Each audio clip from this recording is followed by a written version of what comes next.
We are the Iowa High School Athletic Association. We're proud to bring you this broadcast of Iowa High School Sports Championships, featuring Iowa's student athletes, schools, and communities. We support teamwork, sportsmanship, and education-based activities. Good luck, and thanks for watching.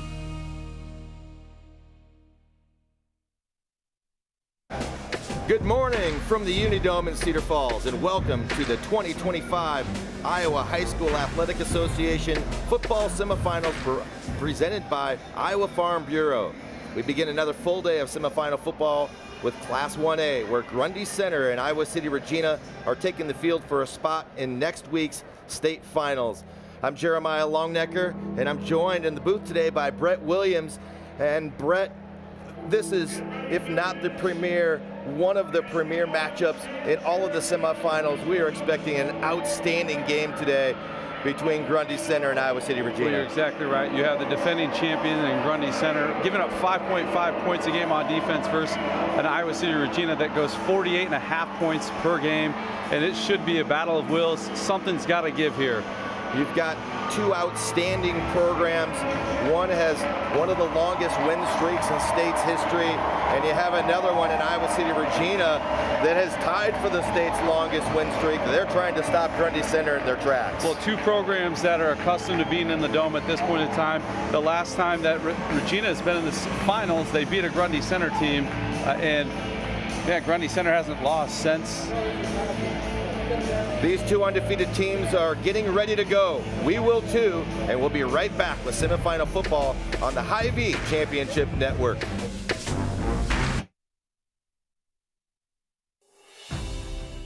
Hello, I'm Brent Johnson, a fifth-generation farmer from Calhoun County and president of the Iowa Farm Bureau. And I'm Tom Keating, executive director of the Iowa High School Athletic Association.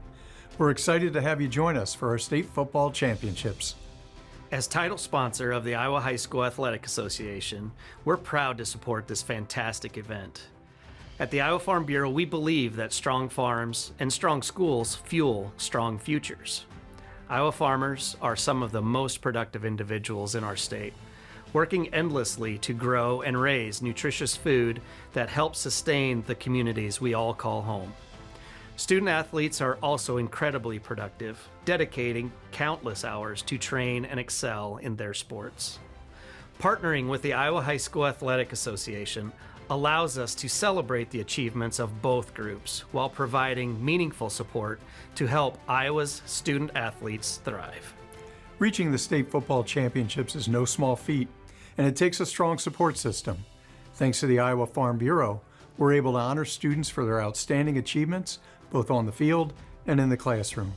They are committed to your success, helping our organization provide awards, grants, and scholarships to honor excellence in athletics and academics. As Iowans, we have much to be proud of. Whether you're a student competing today or a fan cheering from home, we all play a role in making our state shine. So, from the Iowa Farm Bureau and the Iowa High School Athletic Association, congratulations on a fantastic season and best of luck inside the Dome.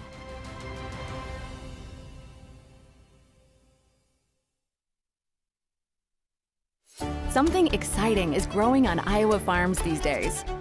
Innovation. From tractors that seed, weed, and harvest with data-driven precision, to drones that scout or plant cover crops to protect soil and water. Even our animals live in smart homes with round-the-clock care. Technology keeps your food safer, water cleaner, and makes us more sustainable. Because what we do here benefits everyone here. Life on the farm makes everyone's life better. Why am I seeing yield differences in only 2 of my fields? Great question, Evan. I've taken some soil samples, and it looks like you might have some fertility issues, especially in that northern field. Take a look. Nothing gets past you, Rick. Hey, how long have you been back there? An agronomist never tells. From personalized insights to year-round support, Channel agronomists always show up. Channel, all in, all season. IHSAA Semifinal Football is brought to you by the Iowa Farm Bureau, proud title sponsor of the IHSAA Championing Youth. through sports and education. And by Cookies, epic sauces and bold seasonings. Remember, smart cookies use cookies. And by the Iowa Bankers Association. Iowa Banks, your partner through it all. Welcome back as we get ready for kickoff in this Class 1A semifinal at the Unidome. And Brett, there are lots of things to look forward to. We have two extremely talented teams with a lot of returning guys with a lot of playoff experience. What are you looking forward to today? Well, just the difference in styles, right? Regina is a big play type of offense. They've got guys that stretch the field all over the place. And then you've got a team like Grundy Center that just, they do everything right. They trust each other, the guys next to them. You've got a leader in Jarofsky that has been there before. This group has been. Regina hasn't. So we'll really see who can, kind of survive the ebbs and flow of the emotions of this moment. Before we kick things off, let's take a look at the keys to the game, presented by Delta Dental of Iowa. Yeah, I mean, limit the big plays. Grundy needs to just keep the Regina athletes in front of them, kind of understand that the speed, they want to get to the second level, and just understand that it's one game at a time, right? I know there's a big win streak kind of in the backs of their minds, but you have to win the next game to get to that, and we'll just look for them to do that. And for Iowa City Regina, the keys to the game. Well, play fast. Take advantage of your skilled athletes on the outside, and then again, trust the guy next to you, right? Grundy is going to just keep hammering at you, try to get you off balance and out of position, and they'll take advantage of that. If you're Regina, do the right thing, trust the guy next to you, and make sure that he's going to do that for you. Those were today's keys to the game, presented by Delta Dental of Iowa, for your smile, for your health, and for your community.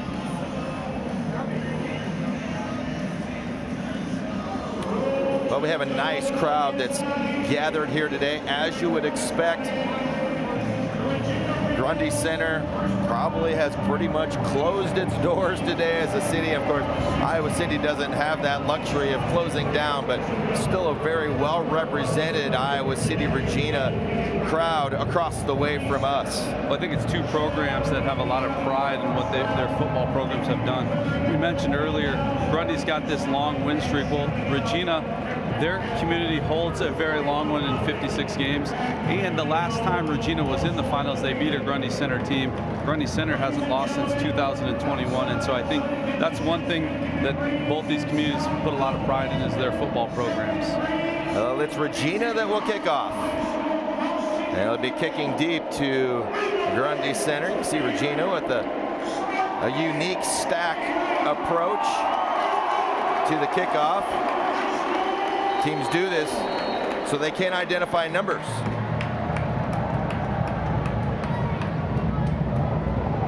And we are underway in the Unidome, and this is first quarter coverage brought to you by Iowa Farm Bureau, title sponsor of the IHSAA, championing youth through sports and education. And we'll see what Grundy Center is able to do right away. Well, the one thing you'll notice right away is the quarterback, Judd Jaworski. He is the epitome of a leader, right? Gets out there, a multi-sport kid, but again, takes care of the ball. Really efficient as a quarterback, makes good decisions. The perfect type of leader you want leading your program. The captain of Class 1A All-State team last year, Jarofsky, sends a wide receiver in motion. They end up with two receivers either side. Little fake, Jarofsky looking for somebody in the flat. Jarofsky's going to take off instead, and he picks up 16 on first down. Jarofsky, he is our player to watch today, and he gets it done with a quick pickup of 16 yards and a Grundy Center first down. Well, a lot of options right there. Have a really shallow route and then a corner on the outside, but Jarofsky, you notice, just hits that first foot in a hurry. Judd Jarofsky, he has been absolutely outstanding. He is our Musco Lighting player spotlight is on Judd Jarofsky, who has been Musco Lighting is the official exclusive sports lighting provider of the Iowa High School Athletic Association. Well, what a play right there by Tate Wallace, the linebacker for Iowa City Regina. Hits it right on cue. Another one of those outstanding players. A couple of offers, Division I style. Big physical linebacker from his spot. Will line up at defensive end as well. You can see Regina's defense. And make sure you keep an eye on number 0. That's Tate Wallace. He'll play both ways today. He is extremely dangerous on both sides of the football. Trip receivers to the left side. We see motion across. You'll see a lot of this out of Grundy Center. And finds the receiver in the flat. And he's able to connect with Eli Wegman.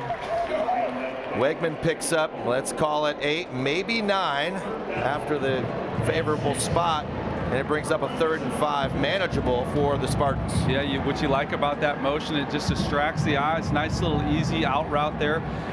Jarofsky hits Wegman in stride, allows him to try to turn it up. Really good open field tackle by Regina. Pete Lobo accompanies Jarofsky in the backfield. Again, motion across. Jarofsky. Oh, nice cut underneath. Jarofsky's got some space. He's still on his feet. Jarofsky down the sideline, cuts back inside. He's not going to go out of bounds.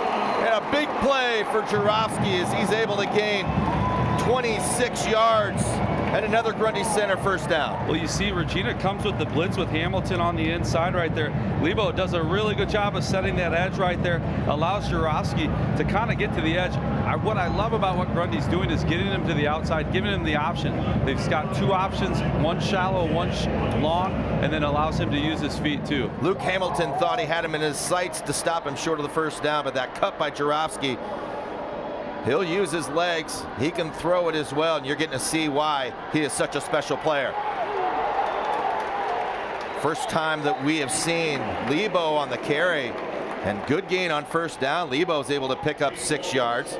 Well, what a great finish with those shoulder pads. Hits the hole really hard up through the middle right there. Just a little toss sweep, a little plowing lineman right there, and just battled it through.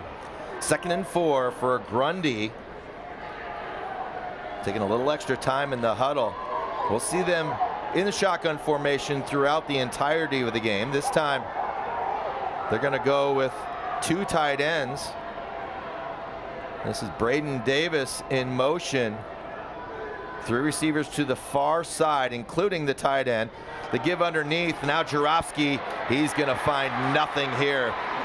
They're going to say a loss of 1 as it's spotted on both the near and far side.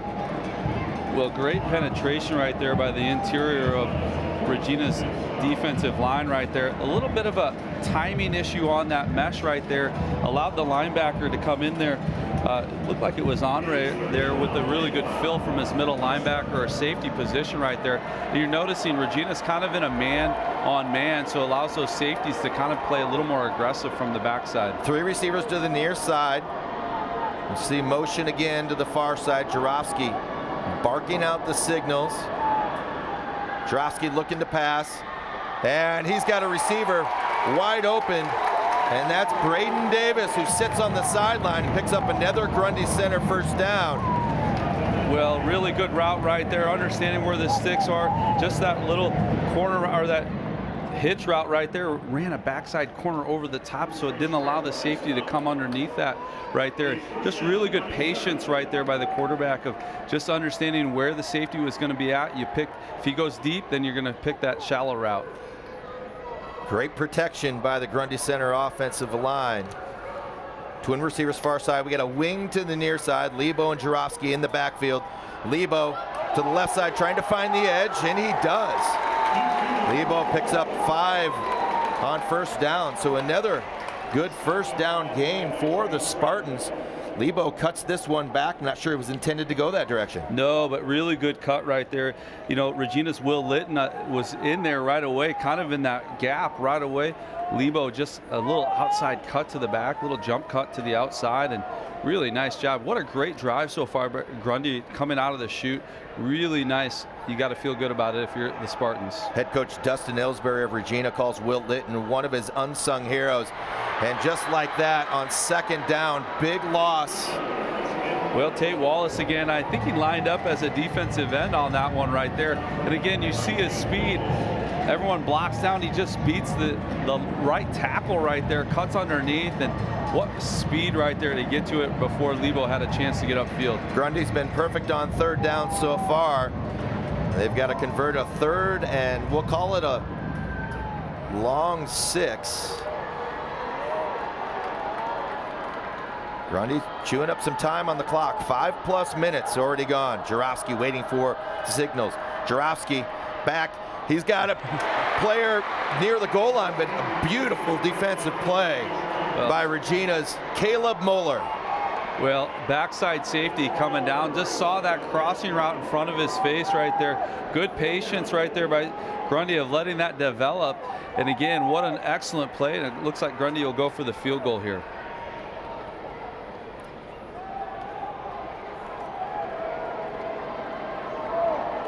So Grundy lining up for the field goal. We don't see Aiden Betts. A lot of this, but Aiden Betts looks like it's good. We don't have the best angle, and it is. So Grundy center chews up. 5 minutes and 15 seconds off the first quarter clock. They come away with 3 points on their first effort. Here's that first down on the very first play of the game, where Jarofsky's able to chew up big chunky yardage, and he's able to find Wegman. Well, I think the thing you really like if you're Grundy center is the time that you took off the clock. We understand Regina can score very quickly and very fast. You want points on that first drive. And again, just pick and choosing, giving what the defense takes you all the way down the field. It's got to feel really good if you're Grundy. Now, again, if you're Regina, you feel good at getting off on third down on that inside the red zone and only giving up 3 points. So Travis Zajac has to be pleased with his team's start. Travis has a gaudy record of 82-5 at Grundy Center in his years there. Had a stint at Dubuque Waller prior to that. Not quite as successful, but I think he's atoned for it. Dustin Ellsbury, the head coach of Iowa City Regina, 19-2 in his second year at the helm of the Regals. Squib kick taken by Regina, and there's a big hole. Big hole. It's going to come out to the 38-yard line, and that's Gabriel Hegelheimer. Well, in our prep, Coach Ellsbury talked about that. Savion Miller's the featured back, but he said Hegelheimer is a really kind of that second-tier guy that is potentially a college football player at some point and just doesn't get the opportunities that maybe where he gets a chance is on that kickoff return, and really a nice job of seeing the seam and hitting it full go. We're going to see similar sets from the two schools. Both of them will do the vast majority of the work out of the shotgun. And this is one of the more underrated players. That's Kyle Tracy. Tracy gives off.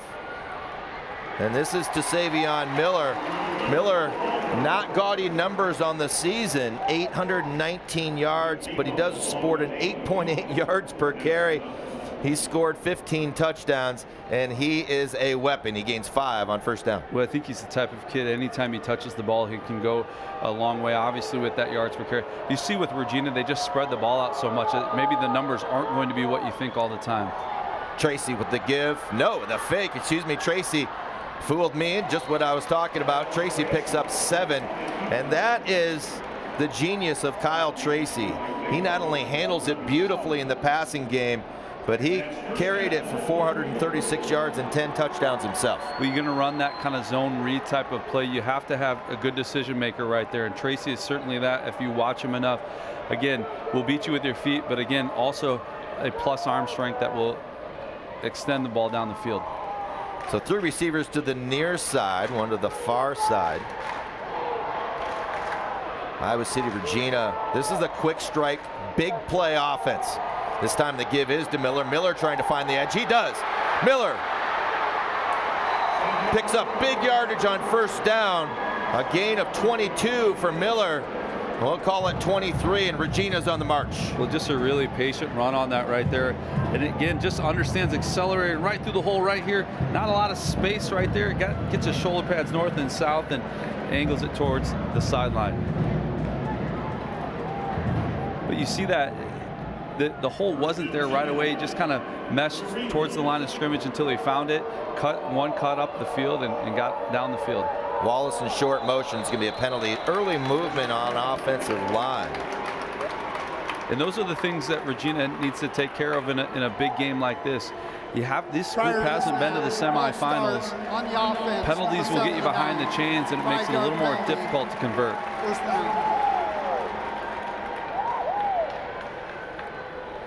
So they do get Chinata on their early movement. Twin receivers, both sides. We'll call it doubles.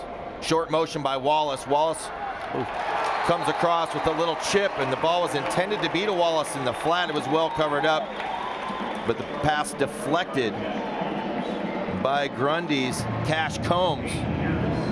And it'll bring up 2nd and 15 after the penalty. Yeah, just really good player right there. And again, you know when you can't get to the quarterback, get your hands up in the air and allow yourself to get them really behind the chains. We have 2nd and 15. It kind of makes Regina maybe one-dimensional a little bit.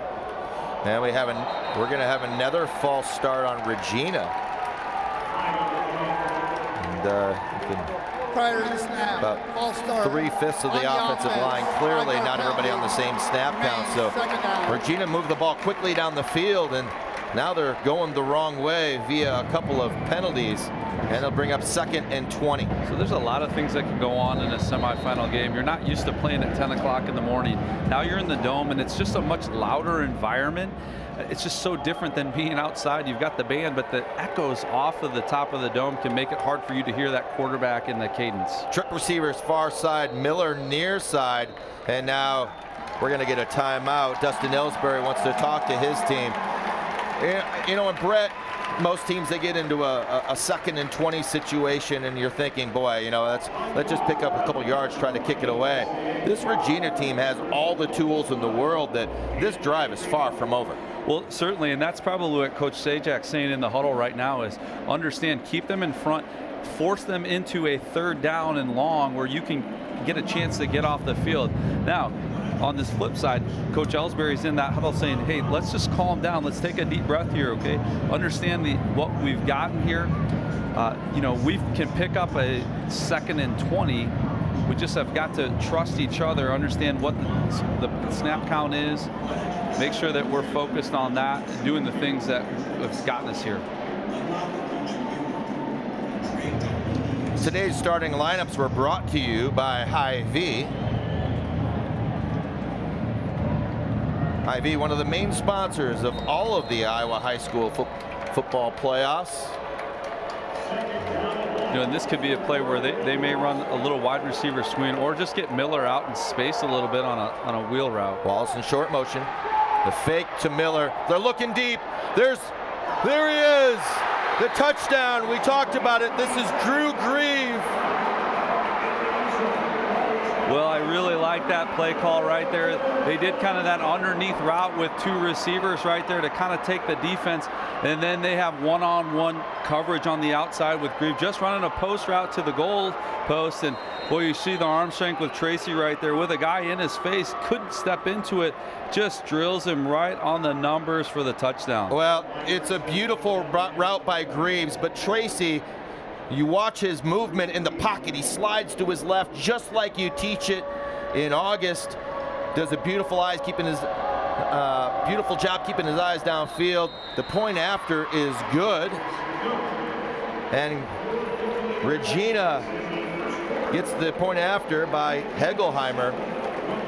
And we'll go back and take a look at this drive. We see the fake from Tracy to Miller. Tracy's able to pick up 7 on that play.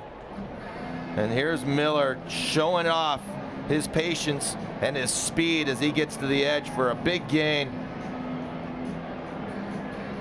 And now we look at the touchdown. Look at Tracy's focus downfield. Griever returning, second team All-State defensive back. Now he gets it done on the offensive end here in the semifinals. Well, you talk about the subtle movement of Tracy on that. He had two Spartans barreling down on him, right? Wasn't really even able to step completely into that throw. Grieve gets behind it, and again, the patience of Grieve kind of catching it over that opposite shoulder. Get your hands up. Don't let that hit the shoulder pads and bounce off, because you know you're behind the defense for a touchdown. The kickoff, this time it will be handled by the Spartans. And there's some room down the sideline. So a couple of big kickoff returns. This time it's Braden Davey. Well, just an excellent job of hitting the seam right there. Boy, good blocking right there. A seal block there on the outside by Grundy center, and just hits it up the sideline. And what a great response for a big touchdown play. Give yourself and your team good field position right here. Give yourself a chance to put points back up on the board. Grundy with its second drive, excellent field position. They'll start at their own 41. Three receivers to the near side. Lebo joins Jurovsky in the backfield. Lebo leaves. And the screen out to Lebo. Lebo's got the edge. Lebo, quick pickup, near first down yardage. They're going to call him short. It'll be 2nd and 1. Every football coach's favorite down. Well, kind of just a little screen right there. And man, what a great block by Devin Hinders right there on the outside behind the line of scrimmage. So it's a legal block. Gets in front, hand start there, and just gets the edge there. And boy, any play is in the playbook right here. You know, you can maybe do a little play action, go for the home run, or just get that first down. 2nd and 1, right at midfield for the Spartans. And it'll be that quarterback follow again. This time, mild success, but enough to pick up the first down, and Grundy Center has new chains. Well, you just love that. There are a lot of lead blockers, a lot of traps right there. You see Sliffler right there coming back across the middle, and Jurovsky just kind of follows him, jumps over a couple of guys right there, and gets that first down. Jurovsky not the only returning All-Stater for Grundy Center. Ryder Slifer was also a second-team All-Stater a year ago for the Spartans. There's Wegman across. See him in motion. Lebo off the edge. Lebo, minimal gains, maybe a short loss. And it is. They're going to lose a half a yard. Well, a really good play by, it looked like Simon Shelter coming across there, and big number 72, Pizarrazak. I mean, those two defensive tackles just kind of stopped that play right before they started, and puts Grundy kind of behind the chains a little bit. Yeah, this is an excellent front by Iowa City Regina. We've seen the Spartans have a hard time running between the tackles. Excellent gap integrity. Motion across. Getting two receivers both ways. Jurovsky with some time, but not on the same page with Ethan Meester. Meester cut the route short. Jurovsky thought he was going deep, and that's going to set up a 3rd and long for the Spartans. Yeah, you like the design right there, and it looked like there could have been some space, but again, that's why it's really important to be on the same page in that huddle when you're calling the play. Boy, just not on the same page, or maybe broke it off because the safety was kind of lined up on the inside. Maybe a little bit of an option route. Aaron Honore with sticky coverage. 3rd and 11 now for the Spartans. Jurovsky sends Wegman in motion. Twin receivers both sides. We got a screen set up, but it was taken away. Beautiful job by Regina. Jurovsky stays on his feet. He's able to pick up 4, but now we're in that territory where there's a decision to be made for Travis Zajac. He had 4th and 6, and the decision's been made. Looks like they're going to punt it away. They are, but you notice your quarterback is also your punter, and Jurovsky's over there. Maybe a little bit of an option, maybe one of those little rollouts as a punter. Again, it looks like Regina is in kind of a punt safe here just to make sure they get the ball back.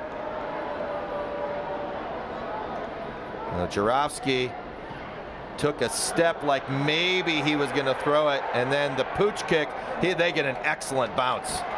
It looked like maybe it was going to go out of bounds, although our angle is not very good. But that ball bounces around, comes back almost to the center of the field at the 10-yard line. So a very effective pooch kick by Jarofsky. Puts Regina in not nearly as good field position as they had in their first drive. Yeah, I think kids like punting in the dome for that very reason. You a lot of times get a lot of friendly bounces right there. And sometimes when you do that little move or that kind of Australian style kick right there, it's a little tougher for kids. They're not used to moving and punting at the same time. But I like what Grundy does there. It allows Jarofsky to kind of have a decision to make right there on that. If no one's going to guard you, you take the 4 yards and instead you punt it. So Regina back on offense. 3 receivers, we have a whistle, and it's going to be another pre-snap penalty. That's 3 of them on Regina. They were able to get away with it in their first drive, able to score on the long play. But this isn't something they want to do inside their own 10-yard line. And they call a snap infraction. I'm wondering if the center picked the ball up off the ground or adjusted. A lot of times, that's a difficult thing. You're used to adjusting it, but you can't pick it up off the ground. Tracy's going to keep it himself. Tracy has some room. He picks up the yardage that was lost on the penalty, plus some. Well, say a gain of 8 for Tracy. And again, this is a kid that can do an awful lot on the football field and an outstanding quarterback. Yeah, and one thing you're noticing about him is just the decision making, and again, both quarterbacks very similar in that, right? And faster than maybe you think on tape, and you see that right away. And that, what a weapon it is for both coaches. Tracy with the toss out to Miller. He's got some room. The door closed pretty quickly, but not before Miller, who's, that's not good news for Regina fans. Miller looked like he was going to get up and then return to the ground. So he looked like maybe he was going to have some space. Let's see what. Maybe it looked like, Jarofsky had him kind of low, and maybe when they went to the ground, it could. You don't want to speculate on an ankle injury, but again, you notice how quickly Regina can move the ball. Yeah, here is the semifinal screen for you. Top seed West Lyon. They're going to play South Hardin. The only loss for these 4 teams was South Hardin to Grundy Center. So nobody has lost to anybody outside of the Final 4.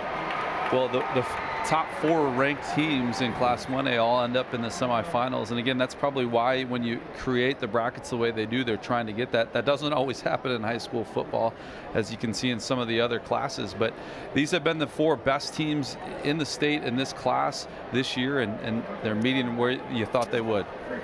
And this class actually started the year with 3 returning champions. They had West Lyon, who was 2A a year ago, has moved to 1A. Of course, Grundy was already in 1A.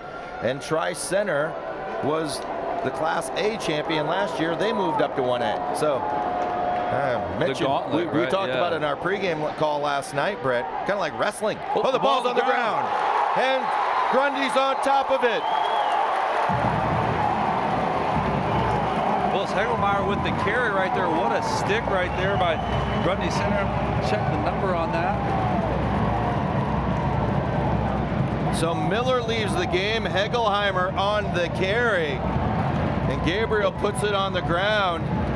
Well, Lebo from his linebacker spot just fills the hole, just punches the ball out. What a turn of events there for Grundy. And again, right spot, right place for the defender right there, does his job, creates a turnover, and now a short field by the Spartans. Well, Grundy in business. They got 2 tight ends in the game. Jarofsky waiting for the signal. Jarofsky's going to throw it out. And there's let's see if they call it an incomplete pass. That was the question from the beginning. Yeah, just never got a chance to catch it, and it's kind of catch it and make that football move. Boy, what a great play by Regina on that wide receiver screen. Saw it beat his block right there, and that's. Yeah, that was Drew Grieve again on the stick. The Regina fans respond as you would hope they would. with disappointment and potentially a little anger that it wasn't ruled a catch. However, it is 2nd and 10 for the Spartans. But what a great job by Grieva beating that block of the wide receiver on the outside to just kind of stop it where it could. Maybe half second later and it's a turnover maybe. Jarowski on the keeper. There's very little, except he cuts it back. Jarowski's able to make something out of nothing. The original play is intended to be a little bit of a quarterback sweep. Nothing there, but he cuts it back and picks up 5. And instead of 3rd and 10, it's now 3rd and 5. Well, the awareness right there to keep your feet moving and understand that there's a lot of cutback to the right-hand side. Just gets kind of stuffed in there. But again, you talk about the quarterback being able to adjust in almost a running back style right there, cutting back to the cutback lane up through the gut. And Edwin Gangba did a nice job of seeing what was happening. He kept it to the game of 5. Jarowski back. He's going deep, and coverage was excellent again. We've seen this secondary for Iowa City Regina throughout the playoffs. They have been just outstanding. We've seen the coverage excellent again tonight, particularly on the deep ball. Yeah, really good job by Caleb Moeller on that backside, that corner right there. Davies trying to hit it right there. Davey has his cut, kind of gets his head turned the wrong way. The ball was kind of on his left shoulder instead of his right. Had to readjust right there. Had a little space. And maybe if Jarowski has it again, maybe hold on to that ball a little, let that route develop just a little bit more. Grundy trying to capitalize on the turnover. And it's a beautifully thrown ball by Jarowski. And it's hauled in. Looked like maybe losing it for a second. It's Devin Hinders on a quick route right there. Really good timing by Jarowski. Yeah, wow. Hinders did bobble it momentarily, but you see excellent camera angle by our crew. Well, a lot of patience on Hinders' part of just not panicking and just trap it against your body, go down and readjust your hands right there as the defender is coming to tackle you. Wegman and Davey to the far side. Lebo and Jarowski in the backfield. It's the quarterback follow again, and there's nothing there. Oh, but Jarowski's able to escape the initial tackle attempt, split the double team, if you will. Pick up a, well, they're going to say no gain on the play, but he avoided a loss of 2. Well, it's something that doesn't always come out on the stat sheet right there. Is a potential 2 or 3 yard loss goes into a no gain. And again, just getting those shoulders leaning forward. You look at Jarowski, just runs much bigger and stronger than he just looks. You know, maybe we're just far away. I don't know. I'll have to go down to halftime to check it out, but just great power and force there. Jarowski on the roll, looking back, and Jarowski's in trouble, and he's going to get sacked. Yeah, just a great job right there by Regina. James Whistler coming up at the point of attack and stopping him where he needs to. And end of the first quarter, that goes pretty quick right there. What a fast pace. So it's excellent offensive football thrown in this first quarter. At the end of 1, it is Regina 7 and Grundy Center 3. You're watching the Iowa High School Athletic Association football semifinals presented by Farm Bureau. More Class 1A action on the Hy-Vee Championship Network after this break. What does commitment mean? To protect what's important? To invest in the future? It means providing peace of mind. It's what reliable people do. It's what local banks do. Banking in Iowa goes beyond transactions. Banks work to help people and small businesses succeed. And Iowa banks are proud to be trusted partners in building confident banking relationships. Iowa Banks, your partner through it all. Professional Educators of Iowa, founded by teachers for teachers in 1981. What I like is that it is former administrators, teachers. They are people that are invested into, hey, let's make something great better. PEI, the Professional Association for Iowa's Independent Educators. The best thing about Professional Educators of Iowa is it's right in our backyard. It feels like home. Now more than ever, educators are choosing PEI. Something exciting is growing on Iowa farms these days. Innovation. From tractors that seed, weed, and harvest with data-driven precision, to drones that scout or plant cover crops to protect soil and water. Even our animals live in smart homes with round-the-clock care. Technology keeps your food safer, water cleaner, and makes us more sustainable. Because what we do here benefits everyone here.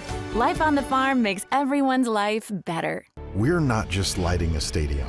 We're creating lasting memories. We're not just installing a mini pitch.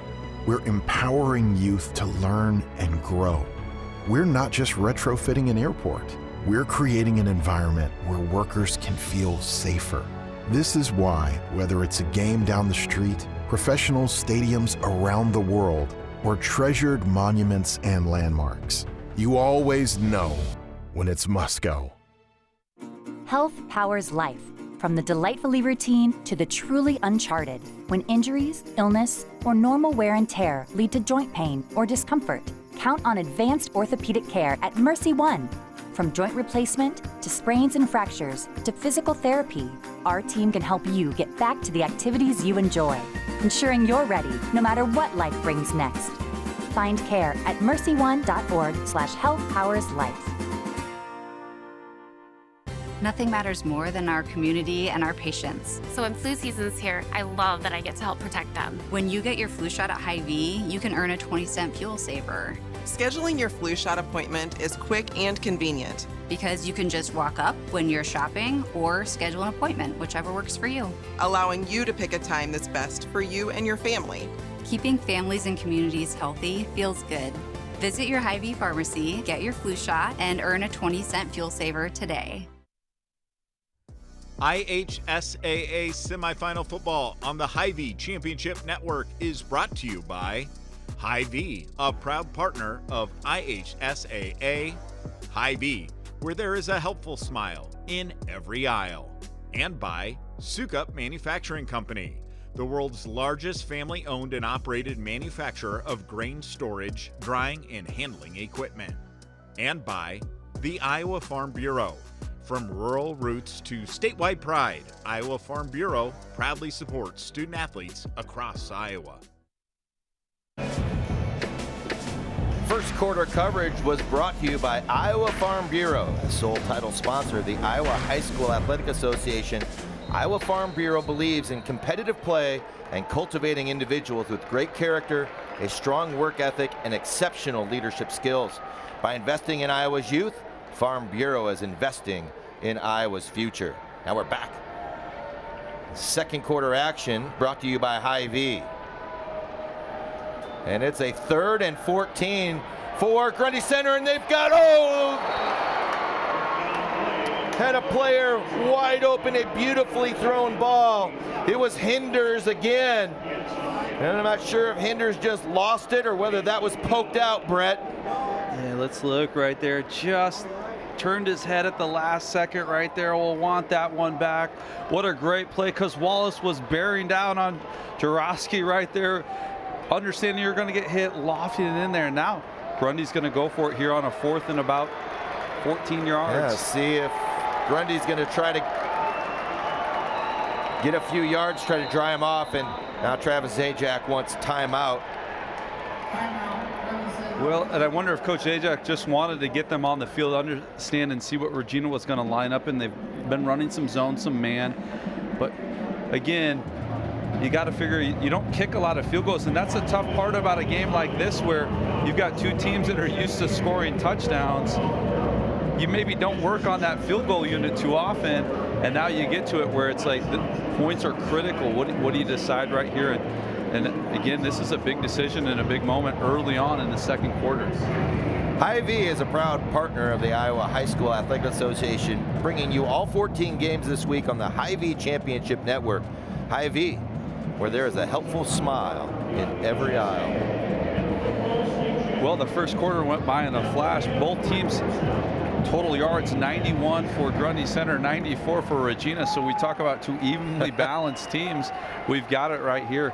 It's just that Regina cashed in on a touchdown. Grundy Center had to kick that field goal. Travis Zajac, the head coach of Grundy Center, is the play caller. And it's defensive coordinator Dan Davis of Regina who gives the defensive calls. So 2 receivers far side. And a single receiver to this side. On the roll is Jarofsky. Jarofsky looking back. Same play. This time the catch is made. What a catch by Eli Wegman. He's able to haul it in. So they go back to the middle of the field against that coverage. Well, an excellent throw, but maybe even a better catch. There's the defender right on his hip.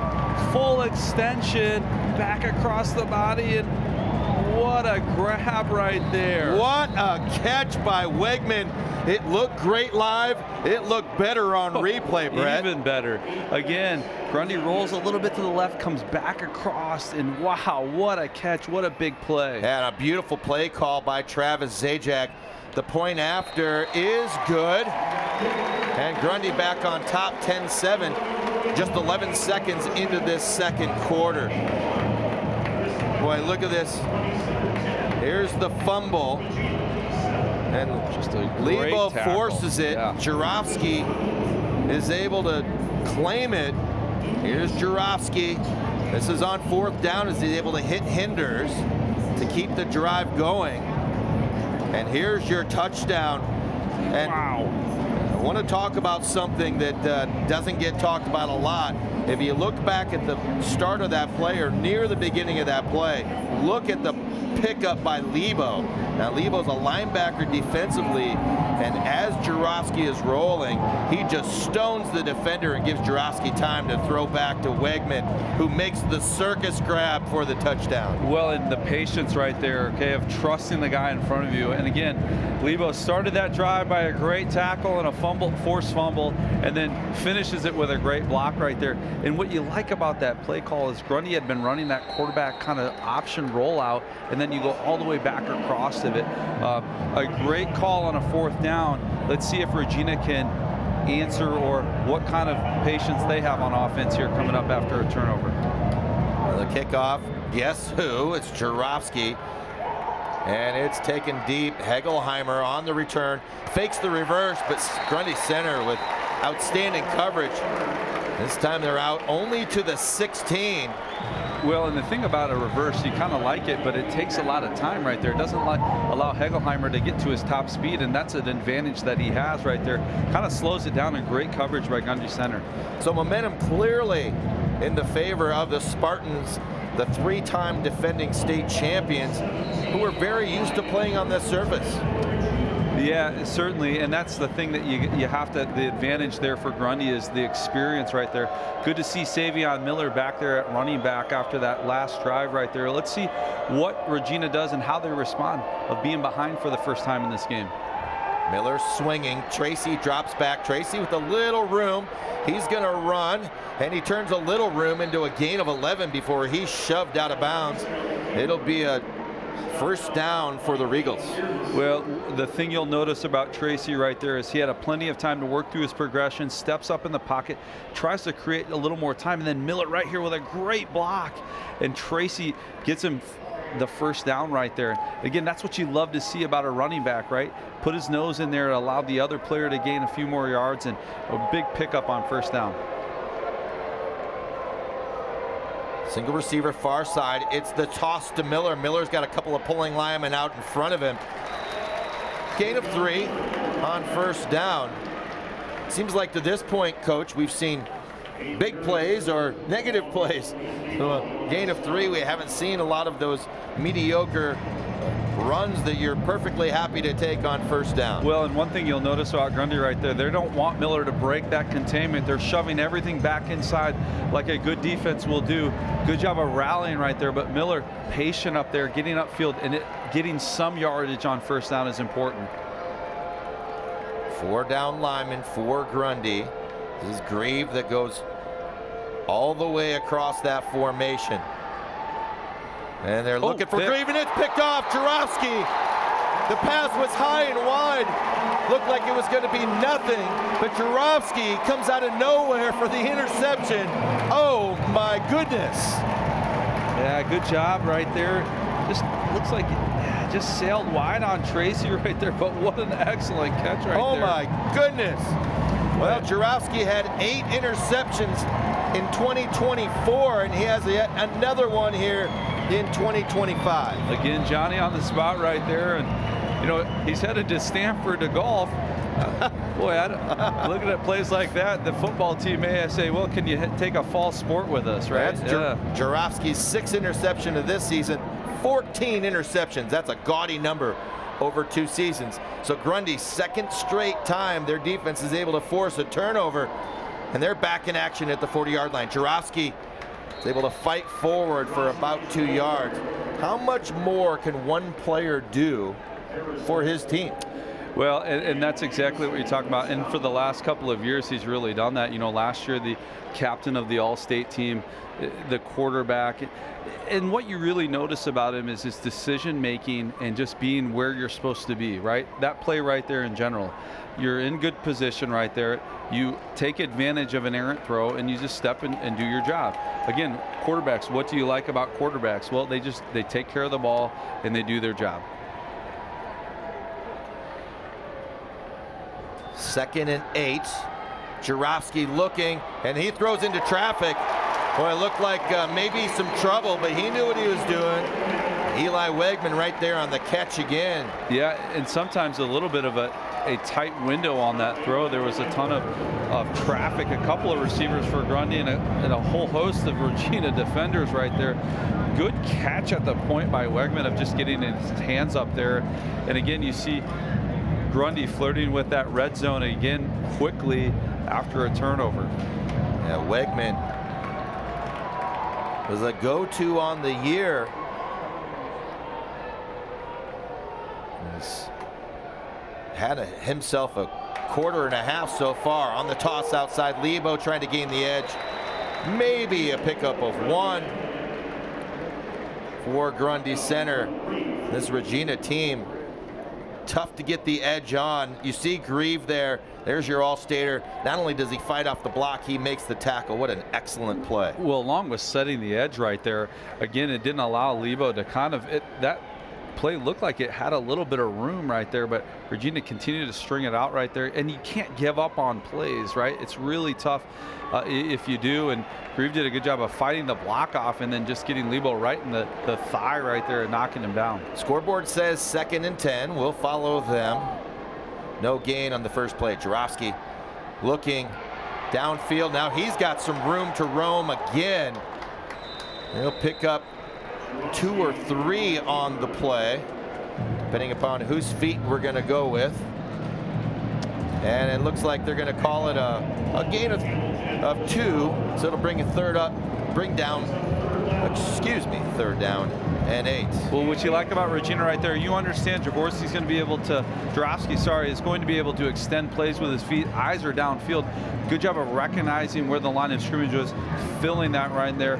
Wallace does a good job in coverage, coming back out of coverage to stop that before he really gets his feet going down the field. Yeah. The task that Regina has in trying to defend Jarowski, very difficult. He's got somebody wide open. They fake the same screen, but we do have a late flag. Let's see what the late flag is before we say a touchdown. Well, and the way Grundy's reacting on the backside, it looks like it could be a hold. That's usually where that spot is. Let's see what we do. We do get a hold. 10-yard penalty. Yeah. If you take a look at the replay, you're going to see it right in the middle of the screen, and they do. They get the hold. Really didn't make an enormous impact on the play. It's a little tough, but he is hanging on to that leg as he gets beat. He is, and the hardest part for a guard or any sort of offensive lineman on a play like that, you don't see it develop, right? You just know that guy's kind of behind me. I don't want him near my quarterback. Again, that's a tough one, but it's textbook right there. He had that left arm around his right thigh, and just a tough play. Spartans set that up beautifully. They'd run Lebo on motion before, ran the action to him. Now he go back downfield. This one's going to be intercepted. This is Grieve on the interception. Grieve has a lot of room to run. Grieve There is a penalty behind the play, but it is post-possession. Well, and I think it's Regina football. I think it's going to be on Grundy and Coach Zajac. He said something as he was running by. Again, Grieve, what a great job. That was not his man he was defending. He came off of him on kind of an all-go route right there. And sideline warning, first one, Grundy center. So it is, the play will stand, and it is a sideline warning on Grundy center, which does not result in any penalty yards, just the first time that it is called. So Regina able to turn over the Spartans for the first time, and they fight off what would have been a score just a play ago. And you talk about momentum shifts, you see all of it in 2 plays. Well, certainly right there. Again, good job by Regina of kind of patience, right? Come back and play defense, go where you need to be, and what a great play by Grieve right there. 10-7, Grundy on top. We do have a penalty. And we'll see if they call this a catch. They do not. Miller pounced on it anyway. A lot of things taking place during that play. A beautifully set up play. It just didn't materialize. But we're going to have yet another pre-snap penalty. Probably going to have an illegal formation, Regina. I think. Illegal formation, 5 men in the backfield on the offense. 5-yard penalty. So a lot of eye candy right there, right? Motion, reverse, back to a screen. Eli Wegman is just right on the right spot. Again, it's kind of like he just was following. He didn't, very disciplined on that play right there. Didn't follow all the action going the opposite way. He was in the right place at the right time. 1st and 15 for Regina after the Grieve interception. Tracy's going to follow Miller. Tracy's got room to run. Tracy with a big gain on 1st down picks up the lost yardage due to the penalty and plenty more. We'll call it a gain of 11 for Tracy. And it's a 2nd and 4, Regina in business. Well, Porter Shelter comes across on a pull block right there across the face of it. A little bit of like that trap action and just opens the hole there for Tracy. Now what I like about that play is a little fake to Miller going on the right side, come back with a trap, a quarterback trap, and Shelter just opens that hole wide. Shetler, one of those guys that was pointed out as being one of the unsung heroes. Here's Tracy again. Tracy able to get through 1-2 tackles before he is brought down. And Kyle Tracy is going to put this team on his back and take them down the field. It's a 1st down in Grundy Center territory for the Regals. I think he held on to that about as late as you can on a zone read right there. Good job by both the quarterback and the running back of understanding that reads. Looks like Siffler right there. Good job of pulling it because he kind of shaded to the running back up the middle for a big gain. 26 yards on 2 carries to start this drive for Regina. This time it's Miller. Miller's going to be stopped with a minimal gain. Pickup of 1, possibly 2. It'll bring up 2nd and long for Regina. Well, the pace of this game is maybe not frantic, but it just seems so fast when we have these short gains like that. We're a little bit surprised right there. Really good interior defense by that defensive line for Grundy Center. Again, it's probably the ebbs and flows of a game like this. Just manage your emotions. Make big plays when you have the opportunity, and both teams have really come up with those. Now Kyle Tracy's thrown for nearly 2,000 yards coming into the game. Just 1 of 3 passing so far. It was for a touchdown. Tracy looking down the field, nobody. He waves him down. Now Tracy's going to throw it up in the air. This one's a free ball and nearly brought down. I think it was Jarofsky again who tried to high point that one. He's disappointed in himself. Watch this replay again. Well, great pressure by the defensive line, setting the edge, not allowing Tracy to get outside. Kind of just throws it up for grabs there. And watch Jarofsky go up one hand, not able to pull it in. Boy, and again, he'll probably see that on tape and go, I could have had 2 hands. I could have had 2 hands. Yeah. One hand. It's such a hard decision when you're up in the air like that. What an excellent play, but brings up a big 3rd down right here. Yeah, Regina's going to use a timeout. Dustin Ellsbury wants to talk to his team. He's got a big 3rd and 9 call. 5:47 remaining in this second quarter of action.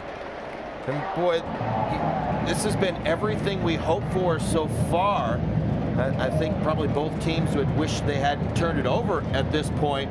But we've seen great defense. We've seen some outstanding offense by the playmakers we expected. Well, and I just think once you feel like one team is getting some advantage in that kind of energy and momentum, and then all of a sudden the other team, and again, that tells you both teams are well coached, and in those huddles, those coaches are talking about settle yourself, do the things the right way, trust the guy next to you, and really both teams have shown that today.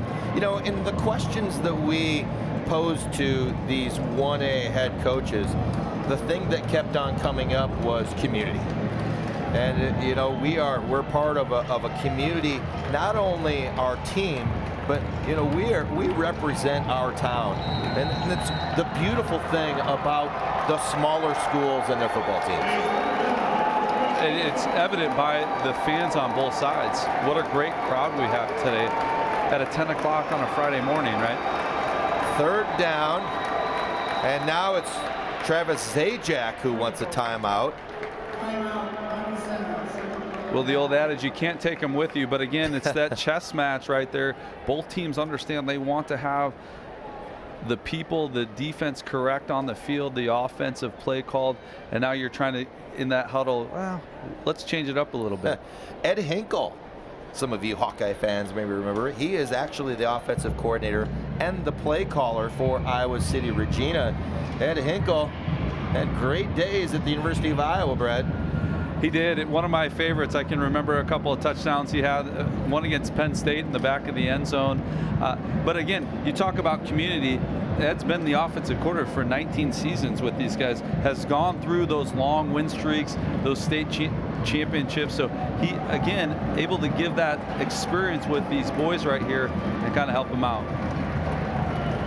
Lots of ties between the University of Iowa and the Iowa high schools. Another tie that goes back to 25 plus year. There's a young man by the last name of Honore who is playing for Iowa City Regina. His father, Carlos, was one of the great all-time backs for Iowa City West when they were on their championship runs. Iowa City Regina. Tracy down the center. He's got his big play guy. It might only be a second completion, but when he's hit him big. And this was to big Tate Wallace. Wallace, the all-state returner, with a big pickup, and Regina's in action inside the 15-yard line of Grundy Center. Well, just an easy seam route to the tight end down the hash mark right there, but really good catch by Wallace right there. Aiden Hook was at it from his safety, ready to put a lick on him, and just drills him in the stomach right there. But Wallace, you can see what a big body he is. Again, why he's getting some of that attention from some of those colleges. Beautiful protection by his offensive line. Tracy's going to keep it again. Nice move outside, then he slips and he's taken down. Well, Wegman does a good job of what you're noticing at Grundy. They're always in the spots right there. A good job of looking for that cutback. Good move initially in the hole right there, and then Tracy tries to cut all the way back, slips a little bit, but good tackle there by Wegman not to allow that to get more than he had, you know, only a 1-yard gain. 2nd and 9 for Regina. Time not a factor in this drive, but it is winding down in the first half of play, 4:45 and counting. Tracy with Miller to his side. He's going to roll to his right. Tracy's up the middle. Tracy's going to extend. He's into the end zone. Touchdown, Kyle Tracy. He does it with his legs again.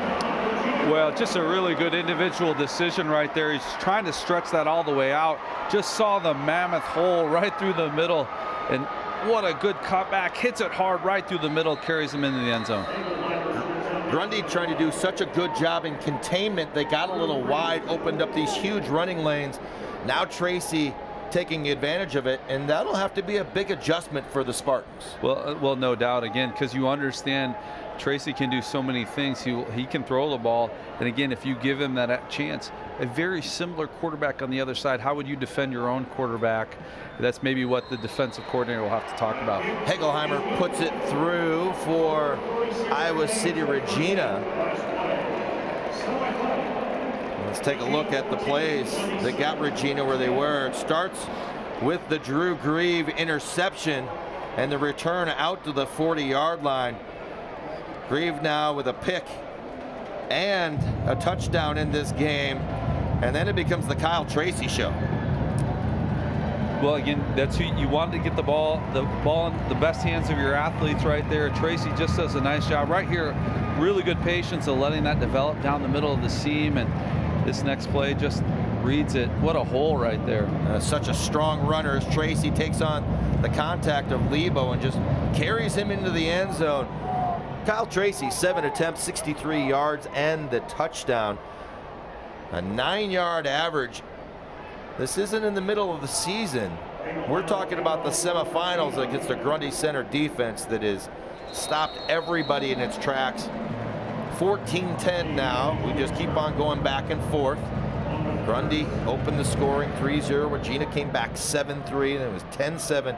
Now we stand at 14-10 as the kickoff is taken by Davey, and he is cut down in a hurry. Well, that was Gangba right there. Again, he just flew right down the middle of the field. Grundy just didn't pick him up on that first guy through. And what a great tackle, full speed. And man, you love that when those guys are coming down on that kick coverage. You could see his eyes focus in on a spot.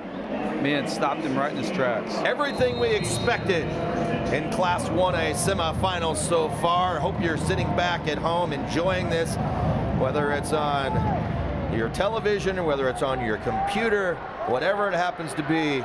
We certainly appreciate being part of this coverage of this outstanding 1A semifinal. Jarofsky calling out the signals again. Jarofsky's going to throw it out, and a quick play. I think that's Grieve again right there. Man, he's done that a couple of times on that wide receiver screen, just beating his block right there. You can see why he was an all-state defensive back last year, and what an excellent start here defensively for Regina. Davey not able to make the block on Grieve. Grieve saw the play developed. The one thing for Regina, they have to be a little bit careful. The touchdown that was called back for Grundy was off a play very similar to that. Well, again, as coaches, that's one thing you're probably going to pay attention to. Might go a hitch and go on the next one right there and come up with a big play. 3 receivers after motion to the near side. Jarofsky rolling out, running out of space, and then he throws back across the field, and there is going to be a penalty. Looked like maybe it was a little early. And by the way, let's talk about these referees. They've done a marvelous job so far calling this game, staying out of it so far. It's really the first subjective call that we've seen. Certainly, but it's a really tough one because they're going back across as a defender. You're just trying to get back to where you need to be. You get there just a touch early.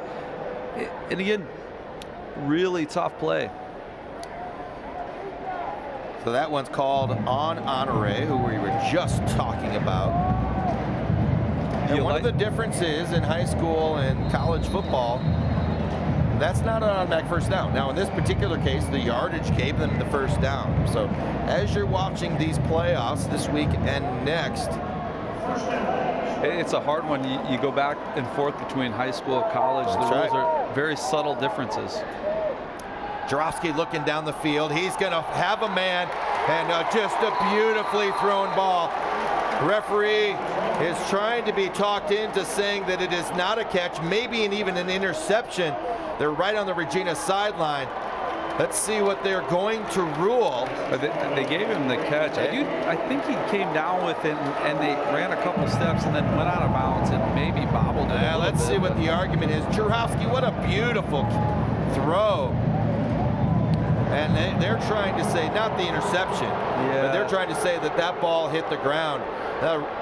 The back judge was shielded from that play a little bit. He had a hard time seeing if that ball hit the ground or not. Nonetheless, no review in high school football. See if they come right back to that. Jarofsky's up the center, and there is just nothing. Again, Grundy Center having a hard time attacking the interior of this Royal defense. You're exactly right. And there's Will Litton again on that play. again with Noah Horner, it looked like it just stuffed it, just beat their blocks right there. And again, as defensive linemen, that's what you're trying to do, beat your block, stay in good position, and don't allow a running lane for the quarterback. Really nice job by that interior line. Yeah, that front four of Simon Shetler, his brother Porter plays as well, Nathan Parazek, Tate Wallace, Will Litton. They have been awfully good so far in this contest. Twin receivers near side for Jarofsky. 2nd and 13 after the loss. He's on the roll again. This time he's going to take the short gain, and an excellent tackle to keep it just at that by guess who? That's Drew Grieve. Seems to be everywhere in this game. It's a pickup of 5, brings up a 3rd and 8 now for the Spartans. Well, one thing about Grieve, you're noticing really good tackle in space right there. Just closes in on that hitch route. That's a route right there where it's a short route. You want to try to get yards after a catch, but the corner's got to make the play right there. Grieve, really strong tackle on that one. James Whistler also into the play, and we've seen him be outstanding defensively so far. One of those unsung heroes on this Regina defense. Maybe the numbers don't stick out. Oh, this time they do go out to Lebo. Lebo's able to get some space this time. You know, they might have actually outthought Regina there. Regina may be thinking that they're going to go with the little screen play, but try to go down the field. Instead, they throw it out to Lebo for the first down as they keep the chains moving. You're exactly right. A little less aggressive on that one right there, but Devin Hinders on the outside just sealed that off. And what a great block. Both receivers on that. And those are such tough plays to block because they're slow developing. You got to hold on to that block well. 1st and 10 from the 35 for Grundy. It's Wegman in motion. He comes to a stop. Protection is good. Now there's some space on the outside. Jarofsky gonna hurl it down the field. It's, oh, he was nearly intercepted, nearly caught. And then the big play by Honoré to knock it out of the hands of Eli Wegman. Well, so much just went on that play. Great job of extending it right there. Maybe not a great throw to go back across your body. That's a tough one to put a lot of oomph on. The receiver was behind. Oh, you see 17 Moeller get a hand on it, then a great job by Wegman to get his hands back on it, and then Honoré finishes it. I mean, just a lot going on. What a great individual effort by a bunch of players on that play. 2nd and 10 for the Spartans. 1.5 minutes to play. This time, fake to Lebo, and they're going to go deep again. This one's to Davey. A lot of hand fighting, and they're going to say no catch. Boy, great effort right there by Davey just to get his hands on it. Again, you talk about the officials are certainly letting them play on that one. A lot of contact. Again, it's officiated different in high school than it is in college.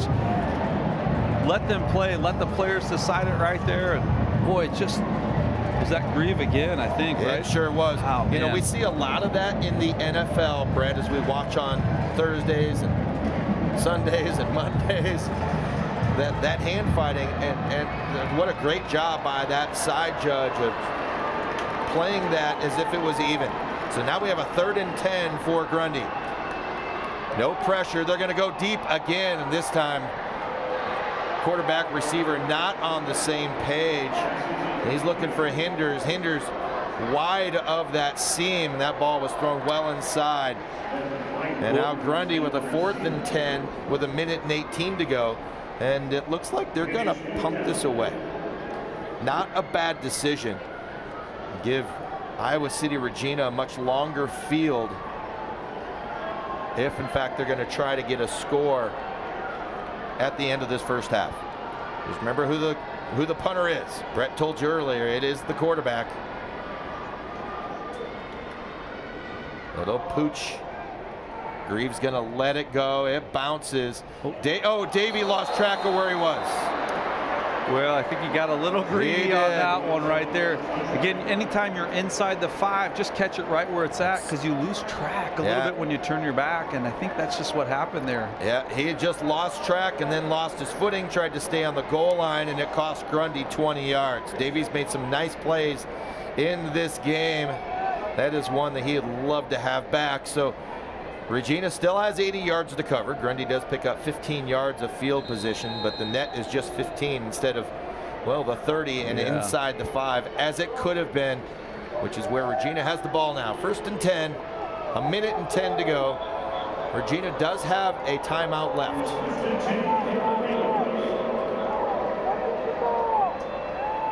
Tracy looking to throw, and he's just going to hurl it down the field, and it's caught.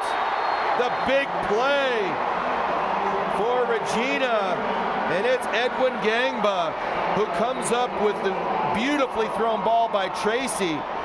And Tracy hasn't completed many balls, but when he has, it is counted.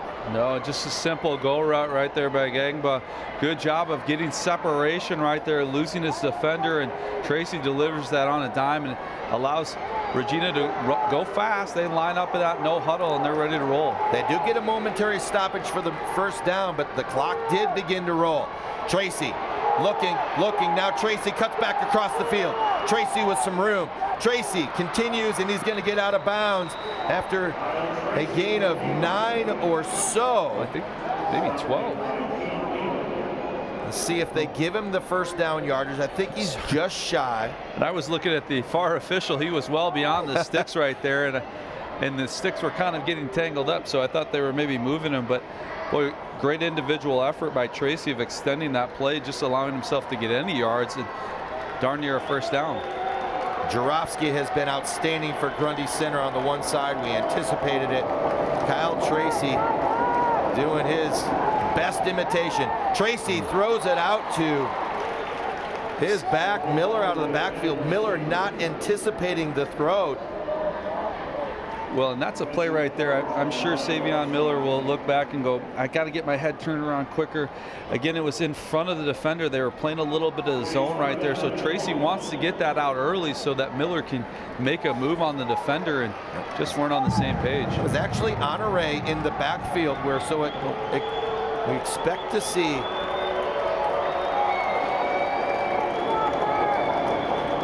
Miller. Check that. That is Miller. I stand corrected. I thought it was 2, then it's 3. Miller with some room to roam. And Miller gets up. He gets the 1st down yardage. And now time becoming a factor. 35 seconds. They're at the 25-yard line. Again, Regina has burned a couple of timeouts. And now the clock ticks again. 3 receivers far side. Tracy on the roll. Is going to find his receiver, but it's dropped. Well, one advantage Regina does have in that 2-minute style is they line up on the ball all the time right away, so it's very quickly, but good play right there. But Jarofsky was right there ready to make the play. Looked like he tried to run a little bit before he caught the ball there on that outside, and brings up a 2nd and 10. Will Litton checks in as a tight end. An unbalanced set for Regina. We have not seen this. If we have, I didn't pick it up. They're looking back. It's going to be picked again. A beautifully red ball. There is a flag on the field. We'll see, and it's in the backfield. So it is in the area where it potentially could be a legal man downfield. I didn't see an interference situation. No. So we'll see and it felt if like the turnover stands. Threw it after the interception. What a great play by Devin Hinders right there. Illegal man downfield on the offense, number 66. That penalty be declined. 1st down. But back to that play, really good design by Regina. They have, looks like, is it Litton on a wheel route outside the backfield right there. Looks like he's going to be wide open for the touchdown. Hinders playing that field in that position right there, not allowing his eyes to get distracted by the play. Great individual defense right there, saves a touchdown and gets the ball back. 3rd turnover for Regina, costs them a potential scoring opportunity. And it looks like Grundy's just going to take a knee and sit on this one. It's exactly what they'll do. This will be the last play of the half unless somebody decides to burn a timeout. Nobody will. And that's where we go. What a half of football. It's halftime in Class 1A. Iowa City Regina leads Grundy Center 14-10, heading to the locker room. You're watching the Iowa High School Athletic Association football semifinals presented by Iowa Farm Bureau. We'll be right back on the Hy-Vee Championship Network. You come alive in the dead of winter and start work early on snow days, because snowed in is not an option. The Kubota Snow lineup of compact tractors, RTVs, and versatile attachments are built to move, plow, blow, and thrive in the winter. So when the snow falls, you can rise to meet it. Right now, bring home select Kubota equipment with 0% financing available or save up to $6,800. Visit gokubota.com today to find your local Kubota dealer. High school activities have given me the opportunity to get involved and make new friends. Compete in sports that I love and meet new people. Do something I love while building the programs in my community. Not just be a role model off the court, but also be a role model on the court. Make connections and meet new people. They give me a reason to work hard and better myself for the future. Set good examples to the younger athletes. Have a positive impact on my community. Help us support Iowa high school activities.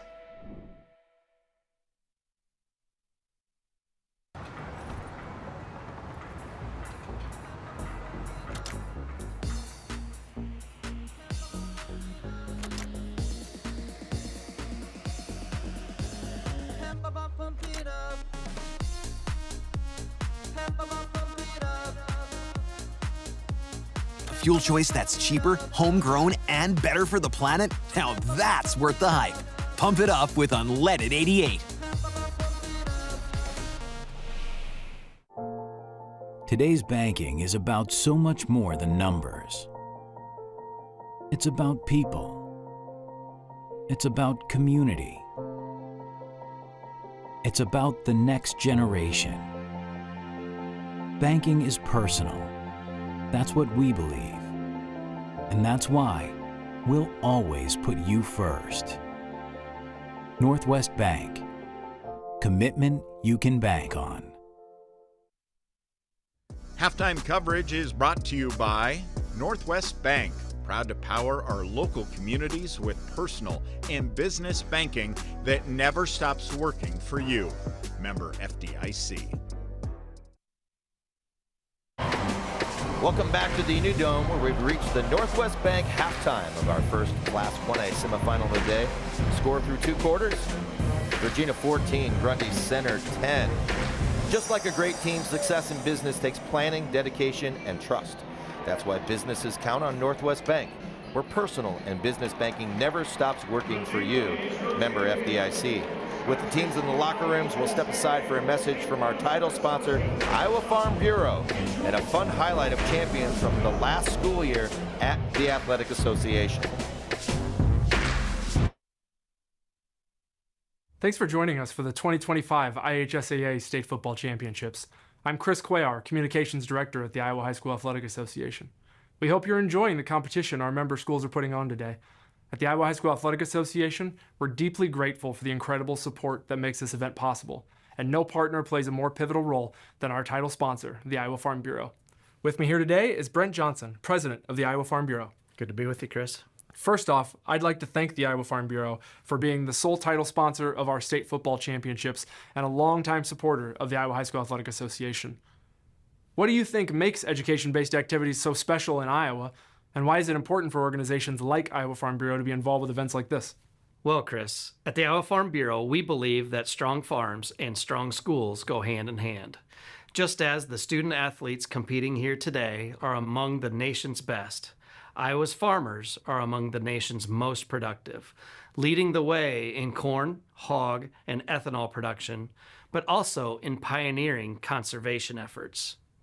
Iowa ranks #1 in water quality, wetlands, bioreactors, grassed waterways, filter and buffer strips, pollinator habitats, and conservation tillage. As proud title sponsors, we're excited to celebrate the strength and spirit of Iowa's farmers and student athletes. Their resilience defines what it means to be farm strong and makes these games and our state truly special. With these games being a high point of the high school experience for so many student athletes, can you describe how Iowa Farm Bureau makes sure its sponsorship goes beyond the event itself? The championship games are an important moment, but we want our impact to last much longer. That's why we're proud to support them throughout the year through our work with the Iowa High School Athletic Association and the Girls Union to sponsor concussion insurance at no cost for all boys and girls participating in the practice and play of all sports sanctioned by the organizations. It's an extremely important program and just one way that we feel we can help look out for the long-term well-being of student athletes. In addition to concussion coverage, the Iowa Farm Bureau is one of the state's largest scholarship providers, contributing over $250,000 in scholarships each year to Iowa's students. Right now, we're accepting applications for our scholarships, so we encourage students to visit our website for more information. And knowing teachers play a critical role in shaping our students' futures, we also provide grant programs to help educators offset costs for much-needed education resources, helping to enhance classroom experiences in schools across Iowa. Adding to that incredible list of support, the Iowa Farm Bureau also sponsors the IHSAA's Governor Scholar Recognition Ceremony. I always see members of the Farm Bureau team at the event alongside our Athletic Association staff.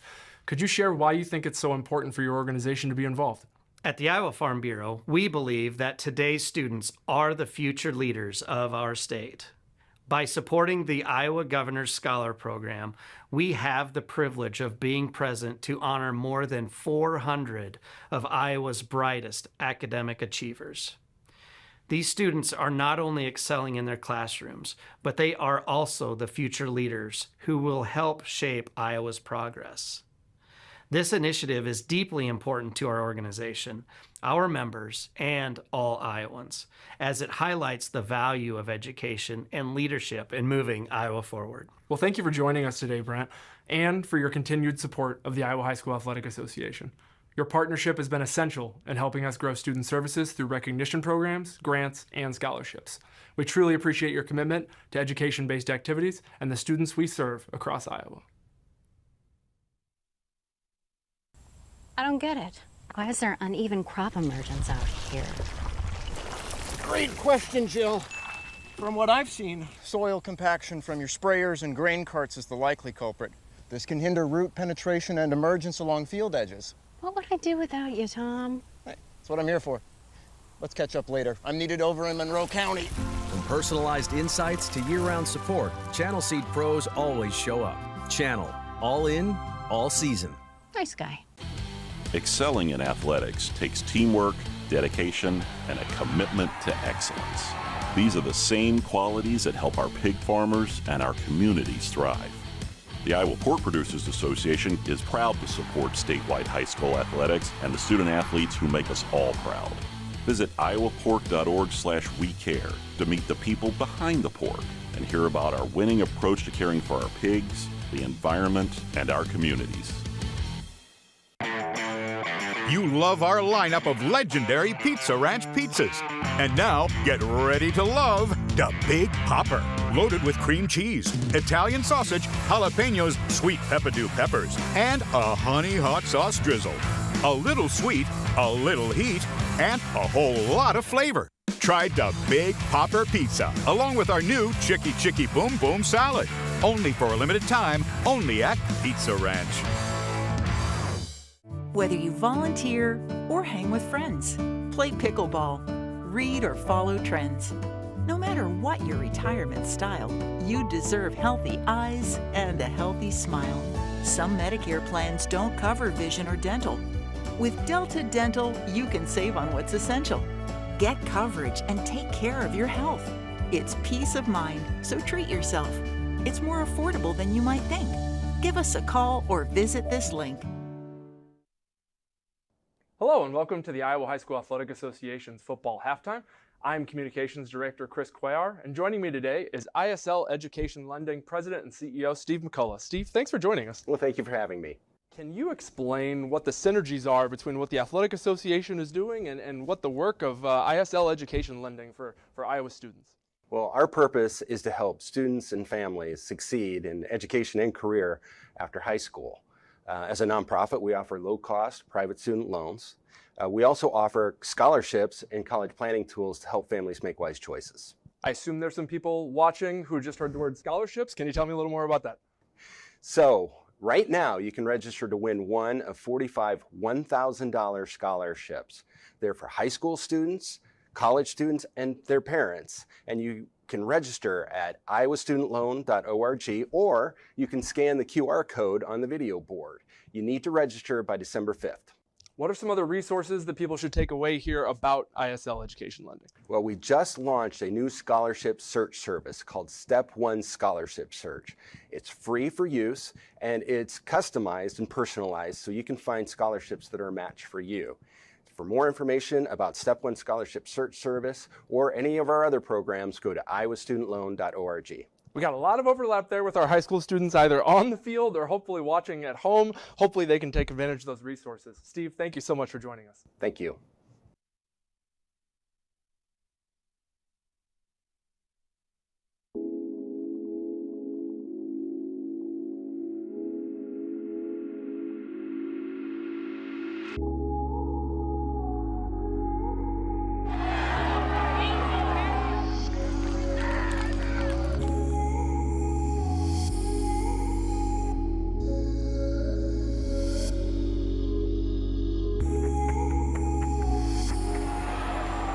Into the end zone. Wow, it's a great pull. Here again. Wants to throw deep. Has the man open. Grundy catches it at the 10. Trucks into the end zone. And the celebration begins here for the Grundy Center Spartans. It's a wide open receiver. Makes the catch and pulls into the end zone for a touchdown. What a performance. North Polk goes undefeated. They will hoist the state's biggest trophy.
Down the lane, off balance, Jackson with 2 seconds left, and this one is over. Jaden McGregory.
Oh my word.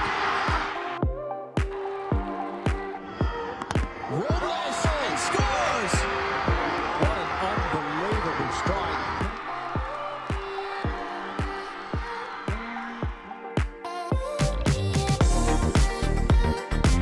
Here's Vanderloon crossing home plate. And that was the ball game.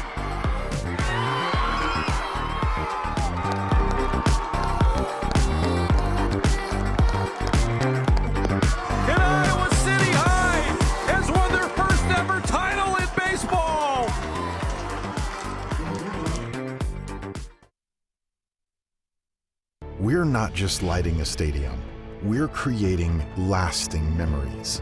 We're not just installing a mini pitch, we're empowering youth to learn and grow. We're not just retrofitting an airport, we're creating an environment where workers can feel safer. This is why, whether it's a game down the street, professional stadiums around the world, or treasured monuments and landmarks, you always know when it's must go. What does commitment mean? To protect what's important?